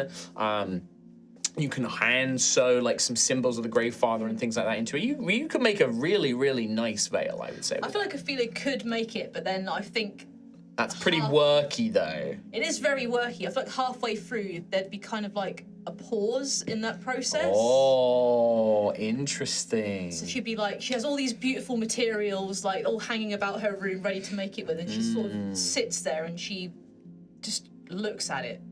And there's a moment where she's like, there's a little why pops into her head. Just this little, why are you doing this? Why are you putting all of this effort in right now? Yeah. Just a little Does she pondering finish it? moment. Or is it being left unfinished for now? I think she'd sit there, look at it and go, Percy, hold my hand. Can you hold my hand? Yes, of course. Sorry, What is it, Mother? I don't know, I feel weird. Do you need a massage? Do you need wine? Do you need, what else do you like? A bath? I don't know, I can't. Do you... My chest feels funny. Am I dying? I feel like I'm dying. Hang on, am I dying? I do not know. You do not appear to be dying. I can call for Gruffith if you need healing or help. I can't do it. Percy, my hands, I want to make this. I want to make this veil. It's important to me. It's... Then you should, Sister Ophelia. Did you need me to help you make it? I can't, Percy. My hands, they don't want to do it. Perhaps it is because it is work. You are not meant to work. That is what I'm here for. Probably, it's probably a work thing. It is very, very worky, isn't it? Yes. Would you like me to finish it, Mother? No. Very No. well. I think I should do it. It's important, the veil see, between I see. life and death is thin, and I feel like this is a representation of that. Of course. Yes, I understand. Maybe I need a drink. I'm gonna go down and have a drink. Let me fetch it for you, please. Let me. You're so worked up. Please, I worry. Okay, thank you. Yes, and he will immediately go off to fetch you your wine from the cellar. Yeah, the feeling was just thrust open a window and just take a breath and just you feel like her heart's gonna beat out of her chest. And When you thrust open that window, and this is probably evening time now. By the time you've gotten sourcing, you've been working away. Cold air sort of rushes in and fills your lungs, but your eyes fall on your shrine because that is right outside your window, and your eyes drawn down onto the shrine of the Grave Father that you built, that is yours. I'm not worthy of this, am I? I can't. Can I do this? Should I do this? Oh, I don't know anymore. I think I'm going to go to bed. I'm going to bed. Yeah, and she would just lay on her bed and just pull her duvet over her. You hear the door open and the little soft clack of skeletal feet against the wooden floorboards. You hear a clink as a glass of wine is put on the bedside next to you. and then the soft shuffle as Percy returns to his usual little corner where he stands and just waits for you to awake for the next day. And you probably lay awake for some time. Yeah. Sleep does not come easily tonight. But yeah, good stuff. Anything from anyone else? Very good. Very good. Love that. Anything from anyone else? Mateo, Right. I've learned a new thing. Okay. So if you cup your armpit like this, it makes the most insane farting sound. It does. Yeah. That's What are you- great. That's great. I'm exhausted. Today was a lot, Rowan. Do you want a song? I always love to hear you play, my friend. Always love to hear you play. Soothing song to send you to That's sweet sounds lovely. lullaby. Yes. Although I don't want to sleep here. We're in the bar. I Right. would like to be in my Would you bed. like some pep in your step to get you to your home? Nope. But my home is literally down into the cellar. That's where I sleep. Right. Okay. Well, I'll Just start. play something soft, and I'll go down there, and then I can hear it from downstairs. Right. Like that. Okay. As he starts playing, he's going to infuse him with the bardic inspiration. Oh, very nice. You see that? Yeah, he turns. He's like, "Thank you, my friend. Your music always does wonders." But You've done a great service for us, Mateo, by just working your feet off. No. But it's good. It's good to be working again. It's good to be.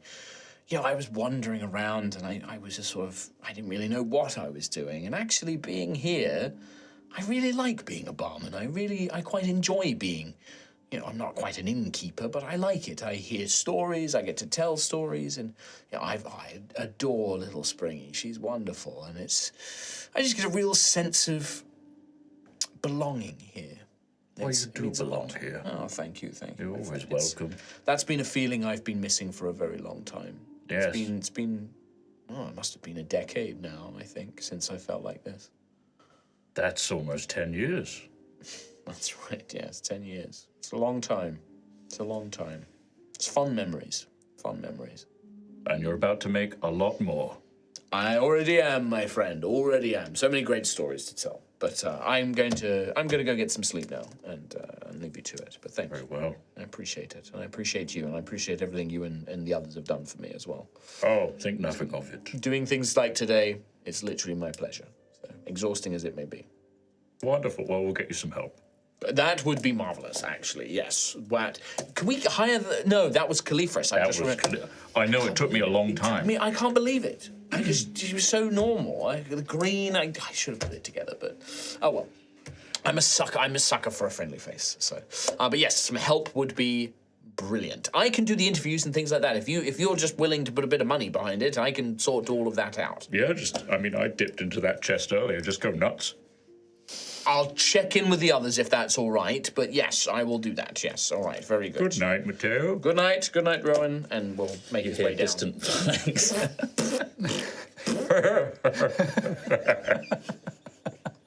Amazing. Cinema.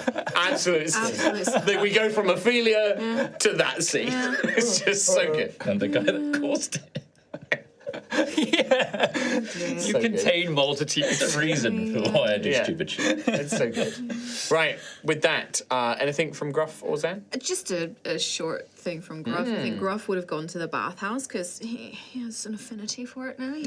He's come to like it now. He quite enjoys the hot springs. He likes the fancy braids. But I think, so he would enjoy an afternoon at the bathhouse, Sure. splishing around. And there would just be a little moment, maybe when it's quiet in one of the pools, and he will have in his paw that Scrimshaw shaving mirror that the Harlequin gave him. And he'll just be sitting there in the quiet, kind of just turning it over in his paw and maybe just kind of tapping it on the side of the pool, just not just kind of, in thought, just kind of. He's not going to open it. He's not going to look at it. I was going to say, so the I'm not going to drop that on you right now. I mean, you can do what you want, dude. You do what you want. Just in a quiet moment of contemplation. But there's this thoughts of home and wanderings and, ideas ruminating in your head of what could have happened.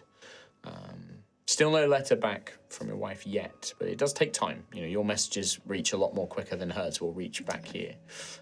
But yeah, you begin You think of home, you think of your children, you think of your son, as you let the waters and the calming, soothing, ethereal music and the hot steam sort of seep in.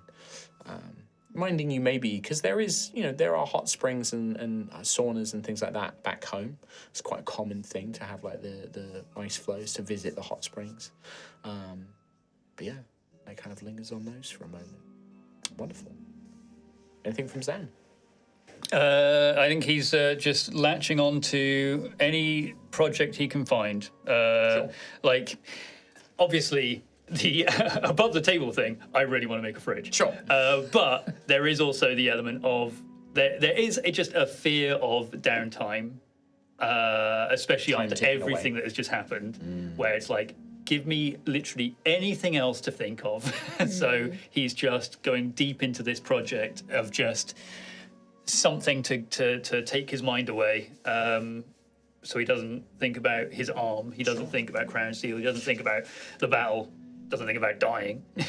Like, just focus on something. Focus on something. So Obviously, you have this incredible new, idea of a preserving cabinet. a bag of colding. Can't be. I'm gonna say not a bag. Can't be like a bag of holding. It has to be a structure. Because the thing is a bag of holding, like I explained, the objects are all stasis from the frost element there. So you're using the frost element to infuse some sort of other storage unit. There's something there. There's something. They'll be able to think of something, but it's not going to be portable. Okay. Cool. Get it? Very cool. Yeah. With that, I think that the day comes to an end. You guys fall asleep and rest, and a long rest happens. It is on the morrow as the sun begins to rise, as Ashen Rest becomes more lively. At the gates of Ashen Rest, we see that scene I described last time of the wind sort of coalescing into 10 forms that then begin to make their way into Ashen Rest. And that's where we're going to take our break, and we will return on the morrow. Great. And you've got fate. All I've of it. got Full so stack. much. Yeah, you are fully Spend stacked it all there. on whatever I want, basically. But yeah, we will see you in part 2 of this break. Yes. We will be back shortly, and we'll see you in part 2. See you in a bit. Bye. Bye now. Bye bye bye bye bye. Welcome back to Altheya, the Dragon Empire, part 2. Our heroes have been enjoying a little bit of, not quite full downtime, but have been enjoying the celebrations post-ceremony with Duke Ignarius. They've returned to Tyria's Rest, where they've met back up with Califris, the tiefling planar dealer, sort of dodgy dealer, who has presented them finally with 3 of the missing essences that were required for the magical artifact that will help protect Xanthias from Sovereign's influence. Having sworn on a Oathstone tablet, they've bound themselves in a contract to that deal and been provided with the essences required. And we had a lovely sort of evening of people doing various things, whether it was crises of faith, crises of self, wholesome moments with bartenders and armpit farts, or little glimpses and thoughts of home whilst visiting the bathhouse. And the incredible creative spark of how to make a magic fridge. Finally. It is the next day, and in fact, I can tell you that it is, in fact, I can give you the date. Exact day today. A date. Yes. Now, I know that some people have been keeping a track.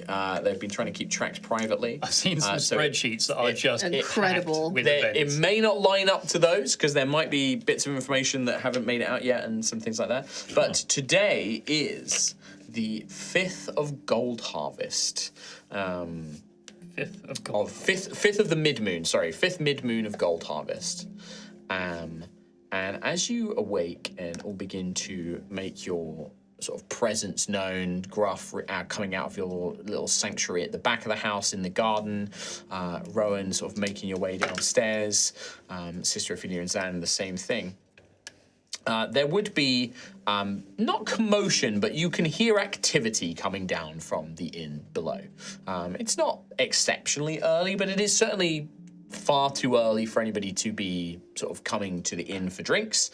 Also, the inn should technically be closed because there is nothing available. But you hear sort of muttered conversation, and you can hear, several figures at least have made their way inside or are speaking with somebody downstairs. Well, if Rowan's coming down the steps. Sure. I'm so sorry, we're closed. So as you come Right. down the main staircase, Rowan, you would look down and you would see two familiar figures and one figure that you don't recognize. You can see also outside of Tyria's Rest, there appear to be several more figures sort of just stood outside waiting. But the two figures that you recognize are, one is a tall, broad-shouldered, beautiful woman with short cropped blonde, with short sort of bobbed blonde hair, wearing a black and white tabard and an armor beneath it, and you recognize Sister Benedicta, Sister Superior now, Sister Superior Benedicta of the Ecliptic Order, sat at a table drinking some sort of hot herbal drink, is the much more sort of hunched, thin, frail-looking form of her sister, Sister Superior Malady, who you have met many times. And then sort of leaning in a chair, one giant paw sort of tucked under his chin, as he seems to be speaking with Matteo at the time. His head sort of half turned, so you're seeing him in profile. He's quite a tall, quite well-built, quite, impressive physique wolf man, kind of like gruff, much more animalistic rather than humanoid. One side of his face is extremely badly burned, to the point of it would have absolutely ruined one of his eyes. His ear is all mangled and sort of melted and burnt and all sorts of things as well. And the fur is all sort of scorched and everything, almost going all the way down sort of past his neckline. But his eye, which would have once been ruined, is now replaced by a glowing blue magical eye instead. And you overhear a sort of like, please, there is no need to wake them. We are quite happy to wait. It is of no rush. And then you hear this, you sort of call out to them as you look down, and sort of you see from beneath her sort of this sort of witch hunter's hat, you see Malady sort of look up and a half grin, sort of pull on her gaunt, thin face. Ah, Rowan. Oh, Sister Malady. Yes, I'm afraid that we are not here in business. We are here to see all of you. Oh, well, that's nice. Yes, I thought it would be. You're kind. This new fellow, he's a new part of your group? Yep. Oh, wonderful. Seems quite a delightful chap. He was very kind enough to give me some hot water for my herbal tea.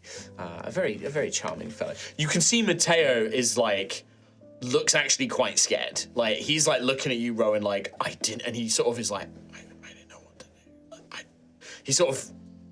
What do I do? Just put a little thumbs up to Matteo. Okay, he's like, yes. If I could get any of your holinesses, I don't really know how to, I don't know an appropriate term, your eminences. Is there anything I can get? We're sort of fresh out of alcohol, but we've certainly got plenty of things like tea and coffee and hot chocolates and milks and juices and. I'm rambling, but and you just see Benedict will be like, an orange juice, please. Yes, an orange juice, absolutely, can do that, no problem. And sort of gruff, orange juice. he bumps into you as you're sort of coming in with Spring Heart, and he'll sort of be like, gruff, there's holy people here. There's people from some sort of holy order here. Oh, right, the Ecliptic Order? Yes, them. They're very scary. Well, say nothing about. And Gruff will I'm not going to say anything about anything. Gruff I'm going raises, to get the tall, scary one with the sword, orange juice, and I'm not going to say a word. Sounds wise. They're not so bad, though. All right. What do we do? What do we do about Springy? There's no crime in having Spring Art here, is there? I mean, she's from another plane, isn't she? Would they have a problem with that? Yes. Meanwhile, so sort of Rowan, do the two of you sort of? We can assume, by the way, that Daisy is not going to be awake. Yeah. We know that Daisy sleeps She's in. not a Knock, morning knock, person. knock, knock, knock. Daisy, there's people downstairs. Go away. Okay. Stuart, get him. Knock, knock, knock. Celia, Xanthius. people downstairs. What kind of people? I'll peek round the wall. Who people? Oh yeah, I mean you sort of peek round from the balcony and look down and see. Ecliptic order. Oh, okay, fine. Yes, I'm coming. Yeah. You hear just like, thrashing about in the room. Just, door swings open. Yes. Sorry. Are you okay? Oh! Did you just hit Xanthius in the face with the door? A little bit. Are you okay? Oh. By the great father, this couldn't have gone any worse. That you've just triggered Rhiannon. No, like, you've not triggered anything. You've triggered Rhiannon. Calm down. You need a cool implement to soften the blow. But while this is happening upstairs and Matteo and Gruff are having this kind of like realization, Rowan, this other figure that you don't recognize will sort of look over to you and stand up. And he's not as tall as you. You're a Jotnir, but he is tall. He's well over 6 feet. And he sort of comes over to you and is like, you are Rowan, yes? I am. You've heard of me. I have Sister Melody, and many of stories of you have come through. A pleasure to meet you. Oh, it's a pleasure. I'm sorry that I haven't heard about you before. That in my work is actually a good thing. Is it? Yes, I am High Inquisitor Argus. High Inquisitor Argus. Yes, I am one of the High Inquisitors of the Ecliptic Order. Great. Yeah. Pleasure. and a big paw, and you can see that like even his arms are like covered under the fur. You can see dozens of scars and crisscross marks and battle wounds that he has. You must have so many stories. I do. I am no young pup. I have been around for some time, and I have done many things. I have many stories, yes. Fought many battles, trying to protect the Empire and the people within it. Protect? Of course, that is the nature of the Order. Older? You've got fur? Have I got someone to introduce you to? I think I it's can guess uncanny. where you are going with this. Yes, Sir Grufford of Tremoro. Come on. I might saw him in the back room. So I imagine because you're coming in from the outside, right, from your sanctuary. Matteo like went into the kitchen to get the orange juice, and then sort of rushed up to the door as you were coming in, and is like pushes you like back out into the garden, like gruff, gruff, gruff, gruff. Like that's when you had that conversation. And is Springheart with me? I don't know. Is she? No. You tell me. What does she normally do? I don't know. She's the wrong person, man. I don't know. You tell me. What does she? You tell me. What does she normally do? Like if you, because obviously you're doing stuff during the day and things. Like she can't leave the grounds of the inn, basically. Early morning? This is like early morning, Early yeah. morning. Okay. But she is a tree. She's probably still treeing. Yeah. Okay, so she's in her tree, so she's actually bound into her tree at Yeah. this point. Okay. I'd probably like to, Matteo. Right, make sure Springheart doesn't come in here while these buggers are here, alright? Right, I do have to get the sister her orange juice. Right, just pass it here. Okay, yes. Okay. Pours gets like a shake, pours an orange juice. Pull yourself together, man. It's just they're very terrifying. Stop panicking! But I've heard stories of the Ecliptic Order. You know, It's they're okay, we've tangled with them before. all right. I mean, I don't have anything to do with. It's not like I've met a planar person or. Oh God, wait a minute. Since hanging out with you, there's all sorts of planar things. I'm gonna go get Springheart. And he's sort of like, Get her, just make sure. no, I think we'll play. We'll play with Cilio. We'll play with Cilio outside. I will appear with the orange juice. You know, we're not a sir yet, Rowan. Right, apparently I got this for someone. That would be for me, Grufford. And so, Ah, sister. Here thank you you go. very much. Thank you. What happened to your fellow, your friend? Oh, he spilled some orange juice on himself, so he went out. Clean himself up, you know. I see. Can I get a deception check, please? Fucking bullfucking. You're sharp for the morning. I'm fucking good at deception, I am. 17. 17. Excellent. I'm going to spend a point of fate. Well, there goes that. I'm just curious. No, no, no. Yes. It's okay. We'll get the light lines out first. Spilled juice upon himself. I see. takes the Oh, juice. Mateo, what's he like? Anyway, Sir Gruffith, meet I'm not a sir yet. High Inquisitor Argus. A pleasure to meet you. You are a knight errant, I understand. Aye, a knight errant. I keep trying to tell Rowan I'm not a sir yet. It's all right. And you are, as I am told by Sister Superior Melody, my apologies, you are pursuing the Circle of the Loyal Hounds? That's so, yes. I've heard of this Night Order. A very good one, very fair. It is nice to see older, gentle folk like myself still remaining active in the world and doing what they can as well. And you can see, this guy's probably a little bit younger than you, but not much. Like, he's definitely like, because Gruff's what, like 50s-ish, like late, like mid 50s. Yeah, this guy's probably 50s up to 60s. Yeah, he's like early 50s. This guy, you kind of get the sense because you are both wild hearts, and you can see like what other people might mistake as like graying as like a natural part of his fur. You're like, no, that's like actual like aging graying. Like it's around his muzzle as opposed to like being in like his actual mane and things like that. Kind of like the speckling white on Gruff. Exactly. Yeah. So there's like a little disparage there, but he sort of nods and he's like, well, Your friend Rowan has been very kind and offering it. But yes, Sister Superior Malady and Sister Superior Benedicta spoke much about you. And the rest of your companions joining us. Well, I suppose they should be. They're probably asleep right now. They're not really morning people. Alas, such things would not last long in the monasteries. The discipline, they make sure that you are up with the sun, up with Pyrrhus, doing about your daily chores, and you are in bed before Melior is high in the sky. Well, there we have similarities. I'm up with the dawn to catch the fish. I get that impression. You seem a very disciplined man. Thank you. He is. And Rowan is right between them. yeah, this guy does not seem phased by Rowan. Like he's just like, yeah. Gruffith, you should shake his paw. oh, right. Is Gotta shake paws. that the correct tradition with you? I offered my paw to Rowan, and he seemed to find much enjoyment with it. But of course, Yes, he's an old one. I will shake my paw. And it's like Shaking paws. we are shaking. They are shaking paws. You see, Best day ever. Malady is like holding a smirk like the entire time, just like watching this whole scenario. Yeah, Gruff is looking at Rowan really confused. Like, is this a weird, like... I don't know. Benedicta has not taken her eyes off of you Yeah. Oh, shit. this whole time.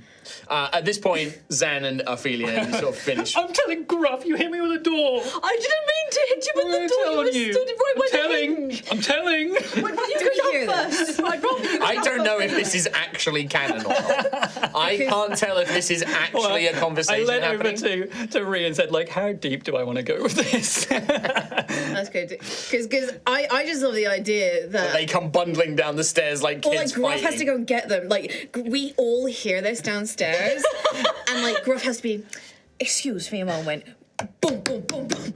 What are you doing here? Go my guys. Will you grow up? Will you grow up? There'll be just a moment. You go first. You go first. we both walk in front of Gruff, just like really solid. Been like sent downstairs basically. Sorry. Where's Daisy? Is Daisy coming? I think at that point you can basically make Daisy come. She's quite nervous, I imagine Daisy sort of does, because we know that she finds she's very intimidated by the Inquisitors. So, but yeah, you guys make your way downstairs. Good morning. Malady will look over. good morning, Sister Ophelia. Hello. Pleasure to see you once again. Good to see you too. And Xanthia. Hello, lovely to Always see you a again. Yes, indeed. Allow me to do the introductions this time. Eyebrow. Big bump. Big one. Allow me to do the introductions this time. May I introduce one of our superiors in the Ecliptic Order? This is High Inquisitor Argus. Oh, pleasure to meet you. A pleasure to meet you as well. Sister Ophelia of the House of Blood. Ophelia de la Rosa of the House of Blood, yes. My apologies for not saying the full title. It's okay, it's a long one. Yes, there's many of those in many religions across Altheya, I think.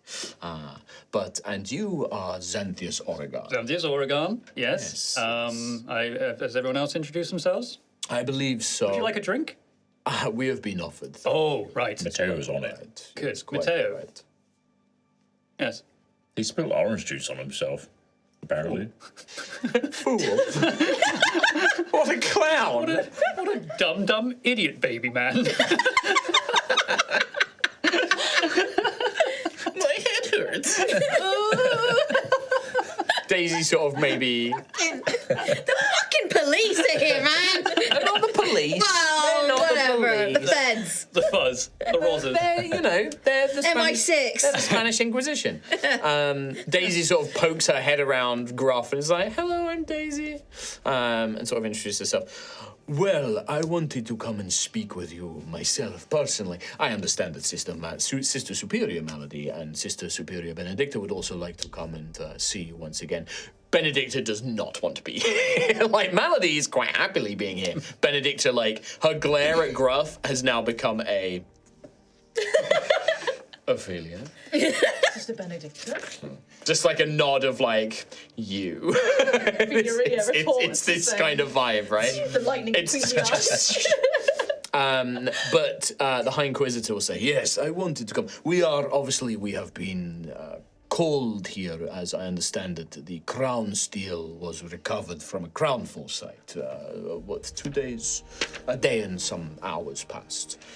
We have been summoned to retrieve it and to take it to one of our strongholds for destruction or safekeeping, depending on the nature of the crown steel itself. Sorry to say you've come to the wrong place. We don't have it stored here. Oh, I am quite aware that it is not here. At least the pieces that were found at the crash site are not here, of course. Yes. That's what you meant. Yes. Yes. We're on the same page. Yes. Very much on the same page. I wished to personally come here, as I understand that you assisted the... In fact, no. I will not tarry your endeavors by saying that you assisted. It is thanks to you that the crown steel was recovered and the emissary of Sovereign was defeated. Sir Morning of the Church of Sion spoke very highly of you. Sister Glory, Sir Glory, not so much, but even she spoke in a begrudging respect of your battle prowess. But as I understand it, were it not for you, they likely would have all perished trying to achieve their mission. So I wished to offer the thanks of the Ecliptic Order. It is very important that these crown steel fragments they do not fall into the wrong hands. And to have such steady and stalwart adventurers and heroes of the Empire assist in that is of a great importance to me. And I wish to personally thank you and offer if there's anything the Ecliptic Order can do in return for you. Perhaps we can find some accommodations to that. Oh, we live here. Yeah. And by accommodations, I mean gestures of good faith. I don't know any. Yes, well, we hadn't actually considered. We obviously received a hefty reward from the Duke themselves. Yes, the Ecliptic Order, we do not have much in the way of gold or trinkets to provide, but, well, let us be candid. I know, thanks to Sister Superior Malady, that many here have attachments to things that the Church of the Scions do not always look favorably upon. And his eyes look to Daisy, and primarily to Xanthias.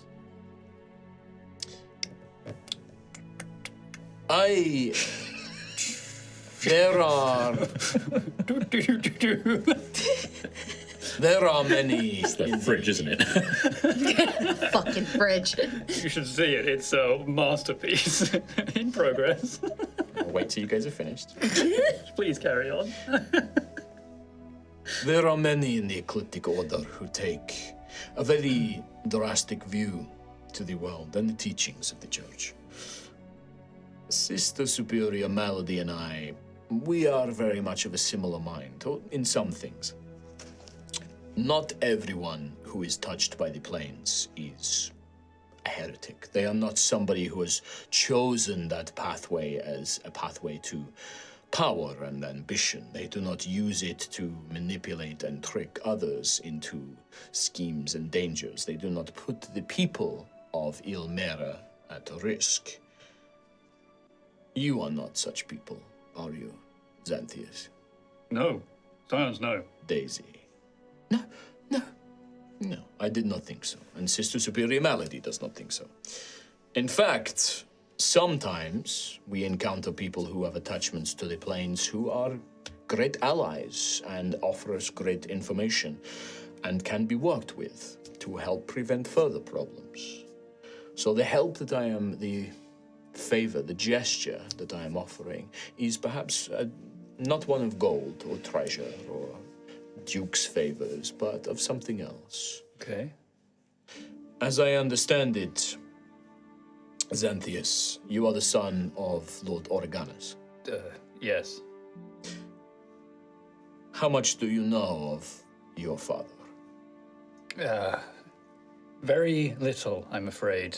Host Oregon of Gildeye cast me out at a very young age. But you know of his interest in Crownsteel.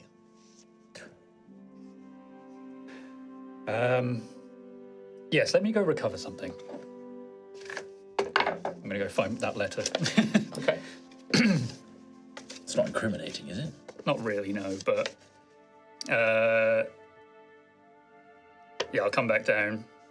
The only communication I've had with my father recently, or within the last few months, has been this, and I'll hand them that letter. Who'd you hand it to, Malady or Argus? Let's say Melody. Okay. Yeah, Malady will gladly take it. You can see that she looks a little thinner than the last time you saw her. Her cheeks are a little bit more gaunt, the circles under her eyes a bit darker. But there is a bizarre strength to her gaze. Like she looks more determined and more powerful than she did when you last saw her. And you can see, Ophelia, you're sort of sizing up Benedicta. She's bigger than she was. Like she's physically been working out. Like you can see that like she carries herself in a way that is clearly practiced and experienced and trained. Like the two of them look like they have definitely, been hard at work training and preparing. And Malady sort of pulls out a tiny pair of reading glasses and begins to read. Within my hands, nothing more than a threat, but in yours, perhaps something more? Well, this letter, and she keeps it. I've got it burned in my memory. What of communication before this? What were you sent to Kelskaris to recover, Xanthias? I, at the time, didn't know. I'm like looking at Argus. So, yeah, This is a new element here. He's just watching you. But what you do feel is all of you feel, and I'd say Gruff, you pick up on this with your passive, his blue magic eye flares with power, and he's watching Xanthias very carefully. Can you make a wisdom saving throw? Counter charm. I don't believe this is a charm effect. I will check, but I don't believe it's a charm effect. Counter charm. Yes. Because it's not a normal spell. This is a unique ability, but it has a similarity to other spells. This is not a charm effect. So this does not inflict the charmed condition. Okay. It is a charisma saving throw, sorry. My apologies. Charisma Not save, wisdom, significantly better. Yes. I will just take it. I have a +8. Okay. 25. Okay. You definitely feel that eye flare with power, and like you can tell that he is trying to detect if you are lying.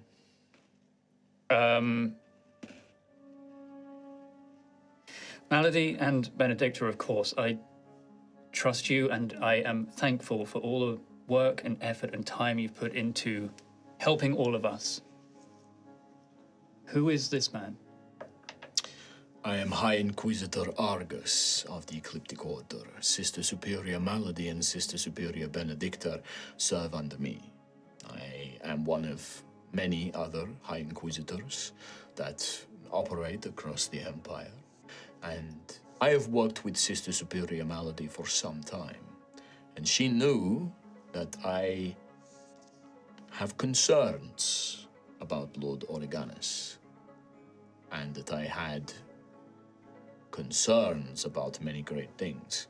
She also knows that I am currently the custodian of one of our strongholds, where in fact we will be shortly taking the crown steel recovered from the Crownfall site. At this stronghold, we currently house another Deva, and he looks at Daisy. This Deva, as we understand it, they are there. It is complicated. They are there willingly and also not willingly, but they have been speaking to us recently, and they have been mentioning other Devas and something. We are aware of a creature calling itself the Hunter or the Jaeger that hunts down other Devas. And Sister Superior Malady and I, when we knew of Daisy, we feared that this creature may come after you as well. And we believe that there may be one, perhaps we wish to discuss possibilities. This is the first we've heard of this, right? Because it's all been conversations between Nim and Daisy in their heads. We knew that Khalif first told us that there was a Deva blacksmith Yeah. that we could get the Luxon to do the Luxon shards. That You was all being learn about the held. Hunter and Jaeger as well. And we know about the hunter from... None of this is private. Yeah. There was a part of me that, And we passed the test. yeah, there was a part of me that thought the same as well. No, this is all public, I think. Okay. As in, like, within the group. Yeah. And if we're being candid, can I trust you? Can you trust anyone? That is the question. I don't. That's why I try to determine if you are lying, but you have a strong will. You have a strong sense of self. Cauldron pride, perhaps, or something more. I'll turn to Malady and Benedicta. I'll ask you instead, can I trust him? The High Inquisitor speaks in great wisdom, Xanthias. You can't trust anyone. But are we aligned? Yes. Your goals, of what we spoke long ago, and my goals and the High Inquisitor's goal, we are aligned. We do not think you are a threat. Currently, we are not a threat to you or your friends either. That makes, if there is such a thing as true trust in this world, of which neither the High Inquisitor or I believe in, but if there was, these are these are the greatest circumstances for it to exist. Our goals align. You are not a threat to us, and we are not a threat to you. Okay. Would you prefer it if I lie and tell you that you can trust this man, that I know him to be an honorable and servant of the Empire, one who has stood against corruption? Would that make you feel better? All right, I'll turn to Gruff and Gang and just see almost like a vibe check, really. It's just a super, super hesitation. Sure. Knowing that Xanthias has been so open before. He's just trying to be ultra careful now. Sure. Gruff is visibly tense and is staring at Xanthias, kind of almost waiting for a cue. Like, what are you, like... Like, if Gruff had his way, he would be, like, kicking them out right now. But, like, you know... Well, not kicking up, because he knows Malady and Benedicta. And that's why he's a bit pausing as well. Because he's, like, he's waiting for the cue from you. Rowan is looking at Daisy. Daisy looks very, very scared. And I think that there's almost this moment where, like, she looks like she's about to initiate the sort of mind link thing, but she keeps looking at, like, Malady and this other High Inquisitor, and, like, you can see that there's this hesitation there of, like, I'm not sure if I should, or, like, can they read my mind? I'm not sure. But she does look like, she looks towards the High Inquisitor, like, the blacksmith, you have the Deva blacksmith. It's like, yes, he was bonded with a spirit that was a smith in the celestial realm.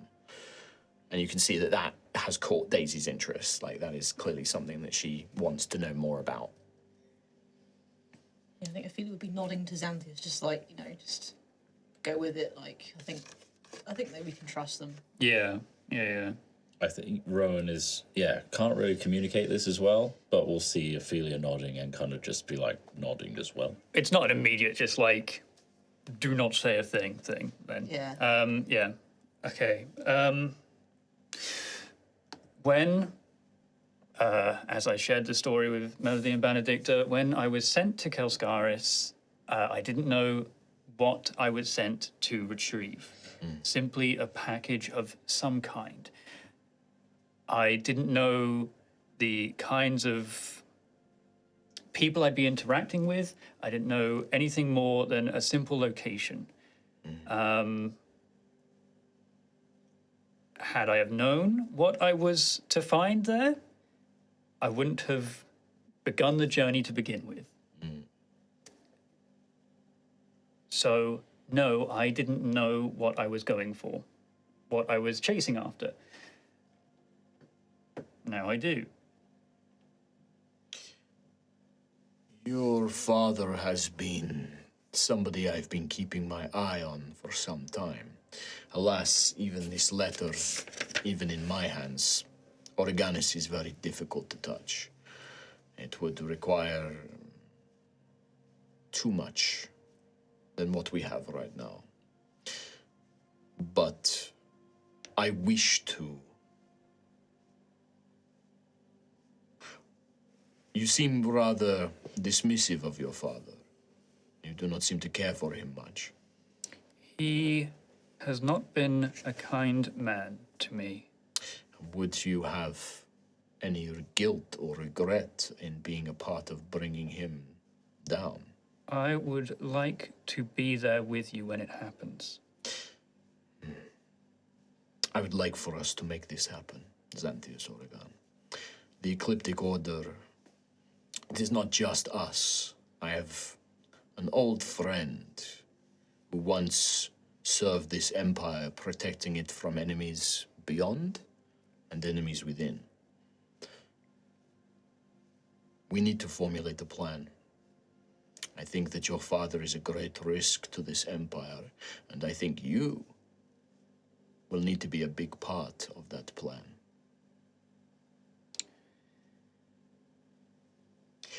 Let me be clear, if you still lack a reason to trust me.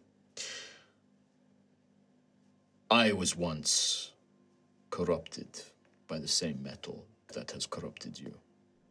And he pulls back like his cloak and a part of his thing, and you can see that burn that goes down his thing, the pattern of it matches kind of corrupted flesh. If somebody ripped and burnt the corruption away, it would leave a similar scarring. And how did you...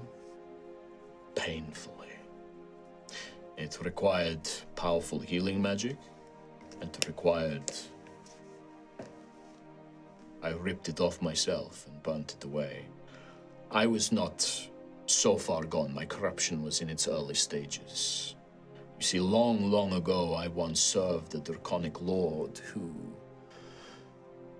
was interested in crown steel, who was consuming it, who gave it to his trusted marshals and his trusted bodyguards. And at the time, I thought it was a great gift. I thought I was doing the work of my good lord, a noble dragon whom I trusted. And then I saw what he was becoming. And I wanted. It made me so angry, the metal, when I carried it, but I felt so strong, so powerful. But then I realized what it was turning him and me into. And so I tore it out with my one good claw, and I burnt it away with holy fire. And I drove a blade, a dragon-killing blade, into my lord's chest. For I was the only one who could get close enough to end his madness. And now you hold this position within the Ecliptic Order, despite that? Yes, because I understand it. And that has been my philosophy. Not everyone who is touched by these forces, touched by the planes, touched by crown steel, has a choice. And I don't believe you were given this choice either. Even you, Daisy Thistleheart. Davers, I understand, unlike many of my order, that they form bonds with those that they wish to help. They do not seek out, some do. Some seek out the desperate or the innocent, the people that don't understand. But in many cases, the Davers, they find people who need to be saved. What choice do you have at that point? However, even if you have to draw on power to do what is right, not everyone is strong enough to give up that power when they need to. I was, so I understand it more better than most. Sister Malady, I will not tell her story, but she too knows what it is like to be touched by the planes, to have something inflicted upon her and her sister that she and they did not ask for. How does Melody look at that? Benedicta is like head down, does not want to look at the High Inquisitor. Not embarrassed, like it's such deep shame. It's not like blushing red. This is like the most horrible thing that she, like, it's the worst thing in her life, and she does not want to hear it. Malady is like cold, dead, staring like, yep, and like looks at you as he's saying this and does not blink. It's just looking at all of you. Can I ask how Sister Benedicta was looking prior to that reveal of Argus's? Give me an story? insight. Just give me a click, because this it was subtle, and this is so obvious that you don't need a roll to pick up on it. 11 plus insight, which is 15. 15. Benedicta isn't the best. Let me see if I roll. I mean, you can tell that she disagrees with this High Inquisitor. She does not agree with his methods. She does not like this story that he's telling, especially that bit of like where he said that, you know, not everybody, you know, using this power to do what's right. You know, that bit, she could see that she was really biting her tongue. But as soon as he brings up her and Malady, it's just deep shame, and she just looks away. But Malady doesn't break eye contact. And in fact, I would say that there is a faint smirk to her lips as he says that. What I do not like are those who make deals and bargains with the planes, who take crown steel to fuel their own ambitions, to manipulate others, to gain advantage over them and use them like tools. They put their souls at risk. Where Sister Superior Malady and I disagree is I am a believer. I am faithful to my great moon, to my great Malia, whom I love with my dearest heart. Sister Malady, I know, and I would not repeat this in front of any of our other holy brothers and sisters, but I know that Sister Superior Malady is not a believer in the Scions. But she is a believer in doing what is right, and that is where we align very strongly. And that is why I have come to you all. And I meant what I said. I respect you greatly for what you did out at the Crown Fall. To give up, to not be tempted by that power, especially when you are corrupted by it. That is no easy thing. And so I have great admiration and respect, and I meant what I said. If there is something the Ecliptic Order can do for you, and he looks at Daisy, then I would be happy to grant it.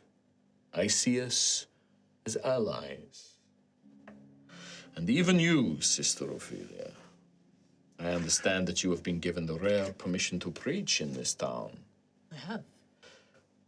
I do not agree with your religion. Not many do. No.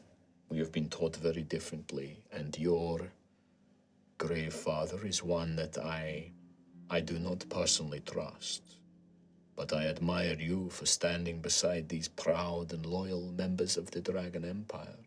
To stand beside one against powerful forces and to deal with the materials such as crown steel.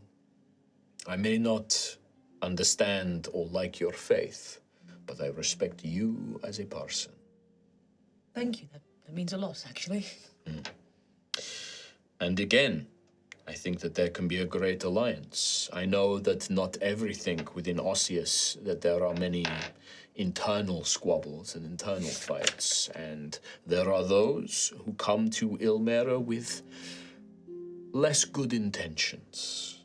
I believe Sister Malady when she tells me that you are a true faithful, that you believe that the sermons that you preach and that the lessons that you provide the people here, you do so out of a goodness. You do so out of well-intended nature. But can you speak for all of those who come from your country that they do not use your religion, use the Grey Father's power for their own gain, for their own power, manipulating the people around them to do their bidding rather than to serve your faith? Faith is a very dangerous tool in the wrong hands. Indeed. And a glowing eye. I agree with you greatly, sister. I think it is a very powerful and dangerous tool. And you see Sister Malady is like looking at you and just nods. So I see, again, a potential ally. Someone who has not come to our shores to trick and manipulate our people, but to offer them a choice. I would like, if it were to ever be the case, that should there be someone who is perhaps misrepresenting your religion and also endangering the people of Ilmera, I would see you as an ally in this as well. Thank you. That brings me comfort to know. So, I have spoken at great length. Is there anything you wish to say or ask? There is a Deva that we have encountered. I don't know if you know them or if you've seen them on your travels. I believe her name was Carla. You see that actually this seems to be new information to this group. Malady is like, no, I don't believe we know of this individual. We don't, myself and the High Inquisitor, personally, we don't involve ourselves too much with Deva, unless they become a problem. This Carla is not a name that has come across our files, not one that has at least caused much trouble before. That's good to know. The only reason that we know of the of Han, who is the Deva currently imprisoned at the stronghold, is because the High Inquisitor recently became custodian of that stronghold, and we learnt of them. We met her in Netting on Sea, and she was very powerful. See, very strong ally. You see Malady pulls out a notebook and starts writing things I believe down. she was very frightened of this Jaeger as well. Yes, the Jaeger. This has been a creature of great consternation for the Ecliptic Order. It is as old as the Empire. It is centuries old. It has been pursuing Devas here for longer than my life, longer than the life of my predecessors. It has attacked many of our strongholds. The Deva Han Faryar, the one that we mentioned, this blacksmith. The Celestial Legion is very keen to get them back. It seems that losing a smith has a great weight to it compared to others, scouts or minor, members of their army. So we have had several of our strongholds attacked by this Jaeger, and we fight it. It is at great cost, but often we are able to defeat it, or at least destroy it, or trap it temporarily. But when we do, it simply goes back to the celestial realm, reappears perhaps anywhere between 3 and 9 months, it will reappear, and then it begins its hunt and its pursuit once again. We move the blacksmith whenever we can, whenever it is found, but as we understand it, the Jaeger cannot be fully defeated, it cannot be fully destroyed, it simply reforms. My notes on the creature indicate that every time it is destroyed and sent back, we fear that it is becoming more aggressive, that we are breaking its psyche somehow. It does not seem to be very coherent at this stage. It seems entirely obsessed with finding its targets as direct as possible. We have heard stories of it charging through cities, literally walking through marketplaces, and if anyone gets in its way, it will attack. And what counts as getting in its way? That line is becoming blurrier and blurrier. There was a report, perhaps a decade or two ago, a washerwoman simply tried to. It had dragged through her market stand, had various pieces of linen. She tried to pull them off it, and it interfered that as trying to obstruct it, and it killed her on the spot. Is this why, and Ophelia looks to Benedicta, is this why you're getting stronger? I see you're looking well. I am training to do my duty. The experience we had here in Ashen Rest with that Lamplighters Guild, it proved to me that I am not as strong as I need to be, and that I am capable of so much more. So I have been training, yes. Thank you for the compliment. Is not one coming back. But I think Malady will say, as I understand it, you have all been achieving incredible success, and I can see that you have clearly acquired some new trinkets and such things to help you along the way. We've heard about everything. I heard about the Crownfall battle. It seems that is the strongest emissary on record. You defeated it. Well done. You can see, as she coughs, like, blood is splattering, like, the back of her hand. Like, it took a long time for that last time, and it seems to be coming quicker and quicker now.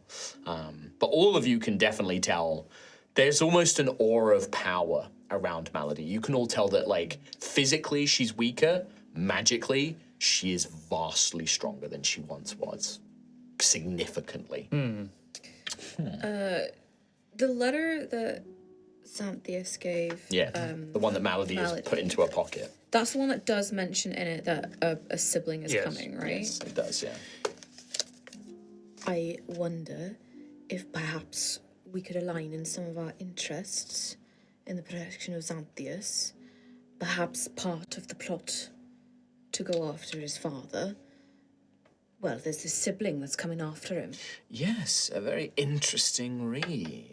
So this sibling is being sent to collect what you carry. Yes. Yes, they are. I don't know who they are. I don't know where they are. I don't know when they're arriving. But yes, someone like me, I imagine. As far as we know, Xanthias, your father has no other children like you. We do not know of any other dragon-born children to Oregonus. Now, that is not to say that they don't exist, for he could have simply kept their names out of public record, made sure that they were not seen, made sure that they were not associated with him in any way. But we know nothing, unfortunately. We have no descriptions.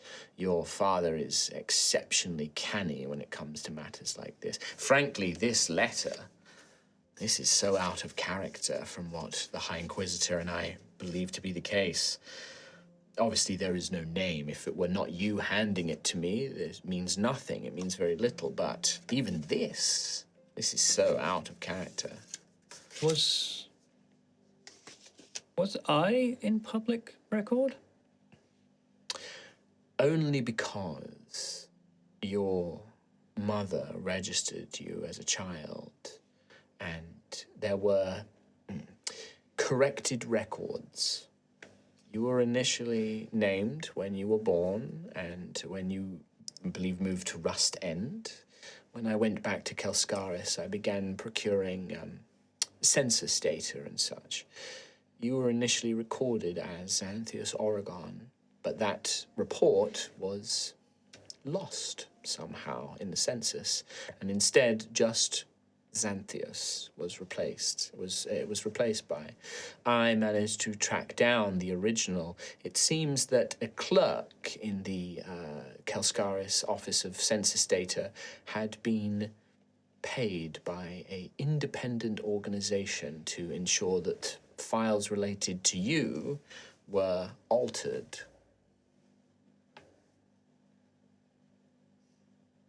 I'll turn to Argus.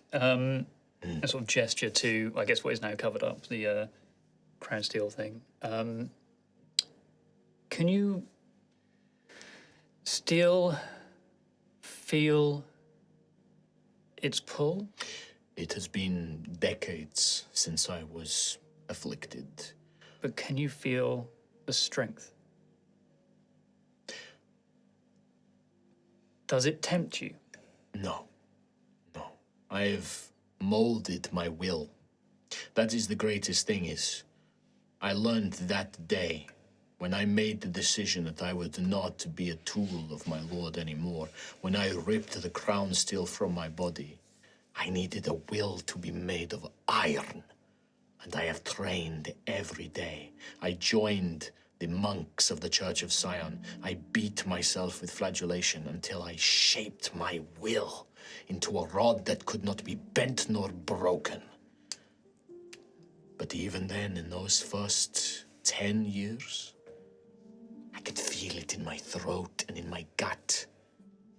He would give us slivers of crown steel with our meal, as if it was a sweet after dinner. And because we had all been corrupted to some degree, we could consume it like he did. And so we did. We feasted on it. And I could feel for 10 years in my stomach. It was like nothing could satiate that hunger. Nothing could take away that burning itch. But as I trained, as I rebuilt myself, it faded. And in its place, I found a new strength. And my faith in my moon, it was my strength in those darkest days. And it grew and grew, and it is greater than anything that metal ever gave me. Now, I used to be able to conjure fire from my eye. Now I do not need to. Now, I have the power of a goddess that surges through me when I ask for it, when I call for it. And she answers my blessings. But even without it, I am strong. My will is unbreakable. And are you absolved? Not within the eyes of the Scions. After all of the strength, all of the training, do you forgive that which you have done because of the crown steel? He looks at you for a long time. And there's a softness to the muzzle. There's a softness to the one good eye. No. I did terrible things for my lord. I did awful things when I was fueled by that madness, that anger, that rage. I will never be absolved of the things that I have done. But that is not why I do what I do now. No, I do what I do now because it is right. Because I want to make the world a better place. I want to protect the souls of the people here so they do not suffer as I did. But do I forgive myself, Xanthias? No. No, I do not. As I imagine, Sister Superior Malady does not forgive the people that inflicted this upon her either. I did this to myself. Manipulated perhaps, but I was glad for my lord's favor. I basked in it. It was glorious to be rewarded as he rewarded me. When he gave me that blade of that metal, I loved it. But I have something greater now.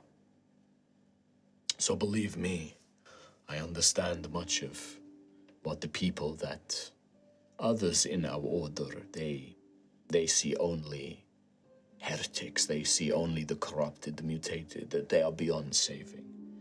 It is funny, an order that is of the eclipse, that is black and white, and he kind of gestures at the tabard in the uniform that he's wearing. I do not see it that way. An eclipse, it is not just black and white, it is emerging. It is an alloy of the two things. It is black and white together. I see it that way. Nobody is beyond being saved. Perhaps not absolved. That is not for me to decide. It is not for me to decide if I am forgiven for the things that I have done. It is for the people that I did it to forgive me for that. Allies, then. Yes. Allies. I will share everything that I know I would like to know everything you know about my father. We can arrange that. What of this sibling? We could lay ambush, capture them, try and gain information. We attempted to try to find some ways in order to track them down, to trace them. I'm trying to remember. So I gave my blood to Obsidius. He was Did that struggling. work? Yeah, That no, he was struggling. He said that there was something interfering with the spell. It wasn't working properly. He got several pings, Yeah. but he couldn't tell which one was which or. And it was like right. blipping in and out. Like he would only get flashes of it, basically. It was Yeah. interference in some form. But we've been struggling to identify exactly where they might be or when they intend to make themselves known. Obviously, we are hoping it doesn't happen in the very middle of Ashen Rest, but far away from anyone else in case. I ask you this question, then. What if we were to find this sibling? If my monks, if my warriors were able to find this sibling, track them down, what would you want us to do? Do you wish to confront them yourself? Well, I believe originally when we spoke about it, we were hoping to perhaps parley with them, speak with them, see if they were truly an ally of their father, or if they saw past him like Xanthias has. If that is your intention, then I think it best if myself and the Sister Superiors are not immediately present for that encounter, as I don't imagine that our presence would lend much to the belief that you are in there. You are there in good intentions, Griffith of Tremoro. But that does not mean we cannot be close by. I leave that decision in your hands, then. As for your father, we will begin putting together something, but it will take a long time. This is not something that can be done quickly. But if you are willing to work with us, I believe that you will be a key part in bringing him down. And both the Ecliptic Order and what remains of Watchtower will be grateful for your help. Do you have someone you trust speaking with Nixamist? That is an interesting development. We spoke briefly at the church this morning. A body was found in the cell, but my eye is made specifically to detect things that have been altered by magic, things that have been changed, things that have been hidden. It helps me root out lies in many people. The body that we found, it was not of Nixamist. There was a magical tattoo that had been transmuted onto this body, but that body was not Nixamist. So whether it was the diadem, whether it was something else, they have taken this spy away. Okay. Oh, shit. Right. Why? Okay. All right. Okay. All right. So, apparently, the guards, this Nixamist was claiming, unfortunately, the guards at the temple and the Holy Knights did not believe them. They were saying something about, I will be dead, they will kill me, you don't understand, you need to help me, you need to get me out, but you need to make a deal. But the Knights, they are, unfortunately, they are people who see the world in black and white, and so they did not believe that this man would tell them the truth and was just simply trying to plea for some sort of attention or attempt on their life. So they left him. They thought that leaving him in the cells overnight would be fine. When we came by this morning, that was when this body had been switched in. Quite a curious thing that someone would go to such an extent. Also curious to know who knew that Nixamist was there in the first place. Who could have done that?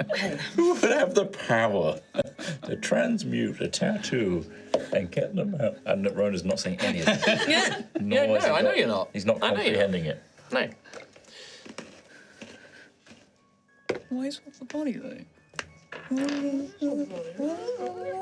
Where'd they get a body from? Who's the body? Who's the body? Where'd they get a body from? Obsidious wants the tailor. What? So next time we see Obsidious, we see got if a he's nice wearing. outfit. Yeah. How good is his Just wants garment? the tailor skills, not Yeah. the spy stuff. Okay. Beats me.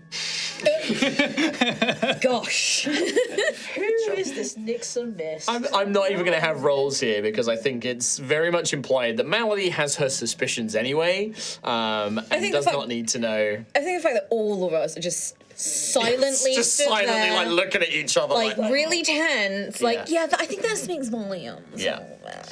Like, Malady will say, if it is not clear, I believe that what we would like to offer for young Daisy, we are transporting the crown steel to Gallows Eyrie, the stronghold I mentioned. The David Blacksmith, Han Faria, is currently there. If you wish to, we can take you to speak with him. As I understand it, there perhaps may be something that you need to discuss with this individual, but also the very nature of these celestial spirits. We do not know how to stop this Jaeger.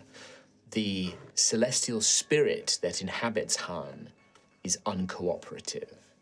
We are hoping, Daisy, that perhaps your spirit may be able to convince him to share what he may know about the hunter.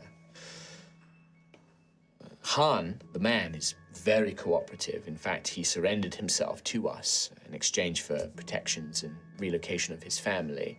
But the celestial spirit, Daisy, seems to be rather in synchronization with her spirit. You seem quite aligned. You seem to like each other. That does not appear to be the case with Blacksmith. In fact, the angelic spirit tried to take over his body and flee when he surrendered himself. He did not wish to be imprisoned. We were able to subdue him and take him in anyway, but we are hoping that your spirit, Daisy, will be able to convince him to tell us about this hunter. For the hunter is after him as much as anything. He has no interest in the human lives that the spirits are connected to. He cares only for the spirits that are bound within. But that decision can wait. We have the whole day before we need to return. If there is any important business you must attend to. Yes. Very well, Rowan. Thank you. Whatever business you have, I'm sure is of the greatest importance. Rowan ducks out. He's off. He turns around at the door. Xanthius, can I get that bag? Yes. Thank you. I'll get the bag for me. Yeah, you get the bag. We know where you're going. Well, is there anything else that you wish to discuss? Thank you for coming to us, and Xanthius, do you remember when we first spoke? I told you then that I saw us as allies. I am not one to abandon those that I have made such promises to, even if it does take us some time to figure things out. I understand your plight, as I think has become rather clear. Myself and the High Inquisitor know all too well what it is to be tools of the planar powers and beyond. Looks to Daisy, looks at Ophelia. I want to help you choose your future. Mine was taken away from me. I don't wish for anyone to have to deal with, to have to lose their own choices and their path. So no thanks is necessary. I'm delivering prior on a promise. to today, I thought that was the case for me as well. So you bring me much hope. You are aware, Xanthius, I do not know how far your corruption has spread, the mutations. It is possible to reverse it in some degree. It is difficult. It requires powerful spellcasting and reagents, expensive reagents, but it is possible. But it takes time. It cannot all be done at once. It must be chipped away at. And even when it is all gone, there will be scars. And he sort of runs a claw down his face. Well, I'm, like you, willing to put the time in. We are very close to creating a container of sorts to sustain it, I suppose. Truly. I'd be very curious to know what it is you intend to do and how you intend to make it. That would be a very useful thing. Come downstairs. Show the planar essences. I have a workshop. Yes, like Malady will say, like, yes, I would be delighted to. Forgive me. My illness is much worse than it once was. I'm not. I would need some assistance getting down the stairs. If I may. No, I'm willing to talk about the The process. Process and the essences that have been gathered, and I mean, Malady is engrossed in this whole thing, like is scribbling notes, is asking you about very much like Argus doesn't seem to have any arcane knowledge, and Benedicta absolutely doesn't. Malady understands the arcane elements that you and Scaratalos have sort of concepted about this process. I don't even tell him got the idea from Scaratalos. Yeah, she'll like write. She's writing all this down. She's like, this is excellent. This sort of crown steel. We are aware that there are planar bindings we can do to protect people from certain influences, but they are fragile things and they break quite easily amongst the more powerful planar creatures.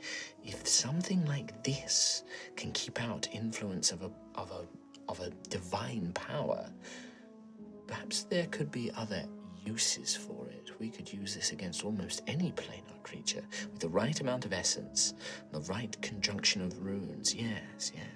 But as you can see, we are still too short of the full list of ingredients. But we are very close. These Luxon shards, perhaps we can help with those, and I'm sure that the dear Sister Ophelia can help you with the Grey Lands. Should be. If you're interested in that, unveil.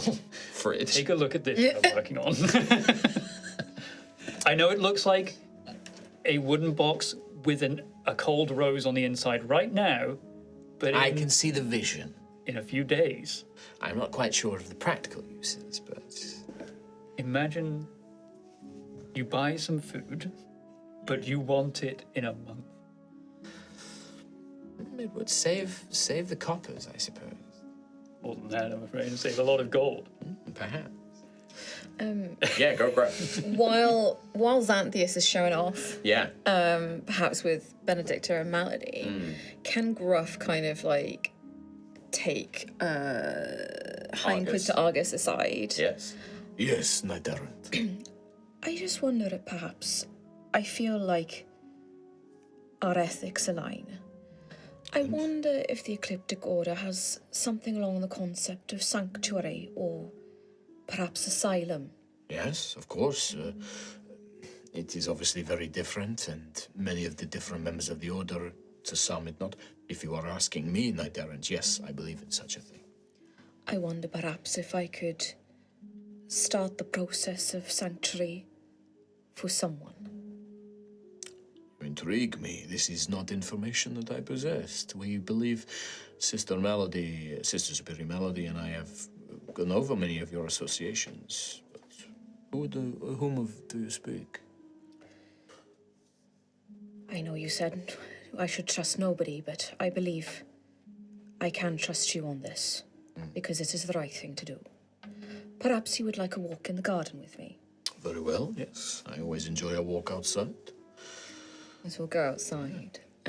You can see that, Mateo is desperately trying to keep Springheart entertained, but she's, trying to come out of her tree, what's going on? Where's Celio? And Celio's like, no, go back in your tree. There's this whole shenanigans going on outside.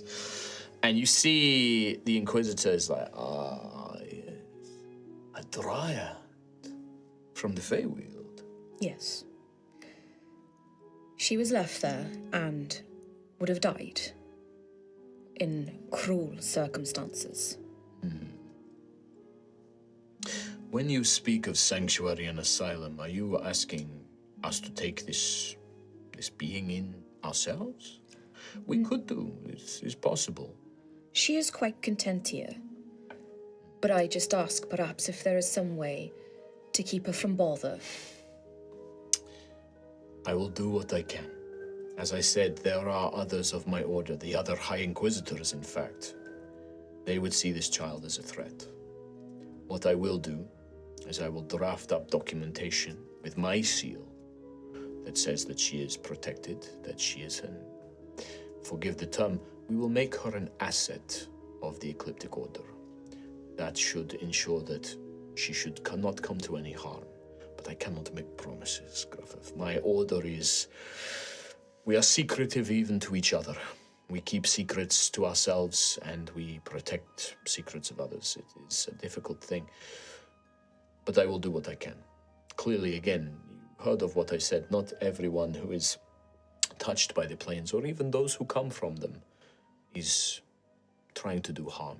I often think of Saint Typhine, a demon of the Twin Pits, a creature of lust and of manipulation, of adulterous behavior, came to our world seeking forgiveness, seeking absolution, seeking to make a new life for herself. And she proves herself worthy and ascends to the heavens. Who is not to say that this child will not be the same in 100 years, 10 years, 20 years? So I will do what I can, but I cannot make any promises. And my word, if anything should happen to me, may not mean much in the future, but I will do what I can. Perhaps it'll grant us enough time. She is an orphan of war. She deserves peace. I agree. As I said, I think that, well, what I will do is I will have to entrust her into your care. And I ask that you try to teach and ensure that this, it is strange to call her a child, but yet I watch her and she acts so much like one that I know myself. Teach her that she should not try and bond with the people here. She should not try and create magical connections with us, because their kind can do this. All of their kind can form these bonds, and it is through those bonds that our souls become at risk. And even one as small as her could make such a bond, perhaps. Her magic can influence the world around her. Yeah. So try your best to teach her to respect that choice between us, if you can. I am not a good teacher, especially to younglings, but I will give it my all. As I understand, it is a tenet of your future order that you must pass on wisdom to those who come next. Perhaps this will be a great training exercise for your knightly oaths. It is the tenet that troubles me the most. I've never had children of myself, but I have been close to those who have. Ones that I guess you could call me an uncle of sorts to. They are difficult, and it is much easier when you are not their direct relative. But patience, treating them as adults and treating them with respect seems to go a long way. Not treating them as children to be swaddled and protected. Throw them in the air, toss them in the mud, let them get dirty. That has been my experience, but I am not the one who has to clean them up afterwards, so... But I will do what I can. I will send words to the order. We will have the papers drafted. If you and your companions do come with us to Gallows Eyrie, I can present you with the papers and scroll work there. My office is there, so I have all the seals and runic needs. So yes, we will do what we can. Thank you for your time. May I ask you to be candid for a moment? Oh, okay. As we are out here and away from your companions. Sister Ophelia de la Rosa of the House of Blood.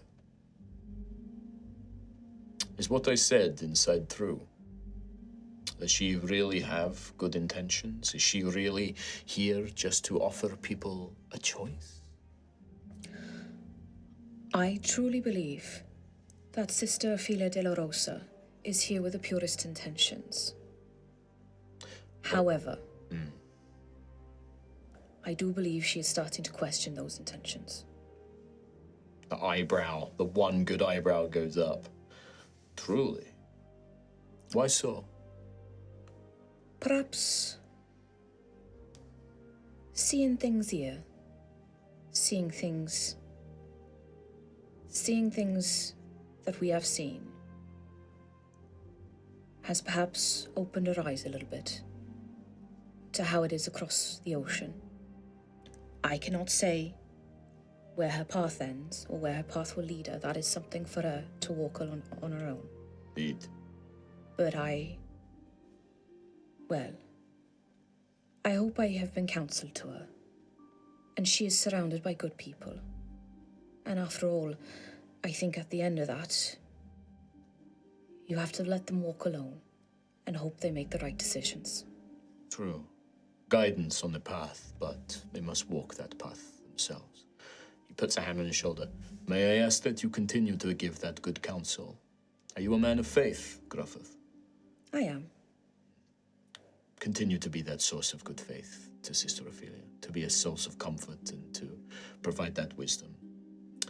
It would be a delight to me to know that the Grey Father will not have her in the end, but that is a personal desire, one born out of worry and concern. But I know what the Grey Father has done to others, and I will not begrudge Sister Ophelia her choice, but I deeply wish that she would not make it. And on that we are agreed. I will not coerce her. No. I will not judge her. To do so would make us no different to these planar powers that manipulate and trick and lie and such. But we can offer good counsel and be supportive in that nature. Thank you. Thank you for being candid with me. I am concerned. We heard reports that a spirit was here and that Sister Ophelia made some agreement with the spirit. A citizen of Ilmera, a citizen of the Dragon Empire, delivered into the hands of the Grave Father. I believe Sister Superior Malady was here during that, or afterwards. Aye, she was. That is what concerns me with Sister Ophelia. But you have allayed many of my fears, and I leave it all in your capable paws. Oh, goody. And with that, he sort of, like, I think actually Argus, like, Springheart would sort of look over and be like, Gruff, and like kind of wave over.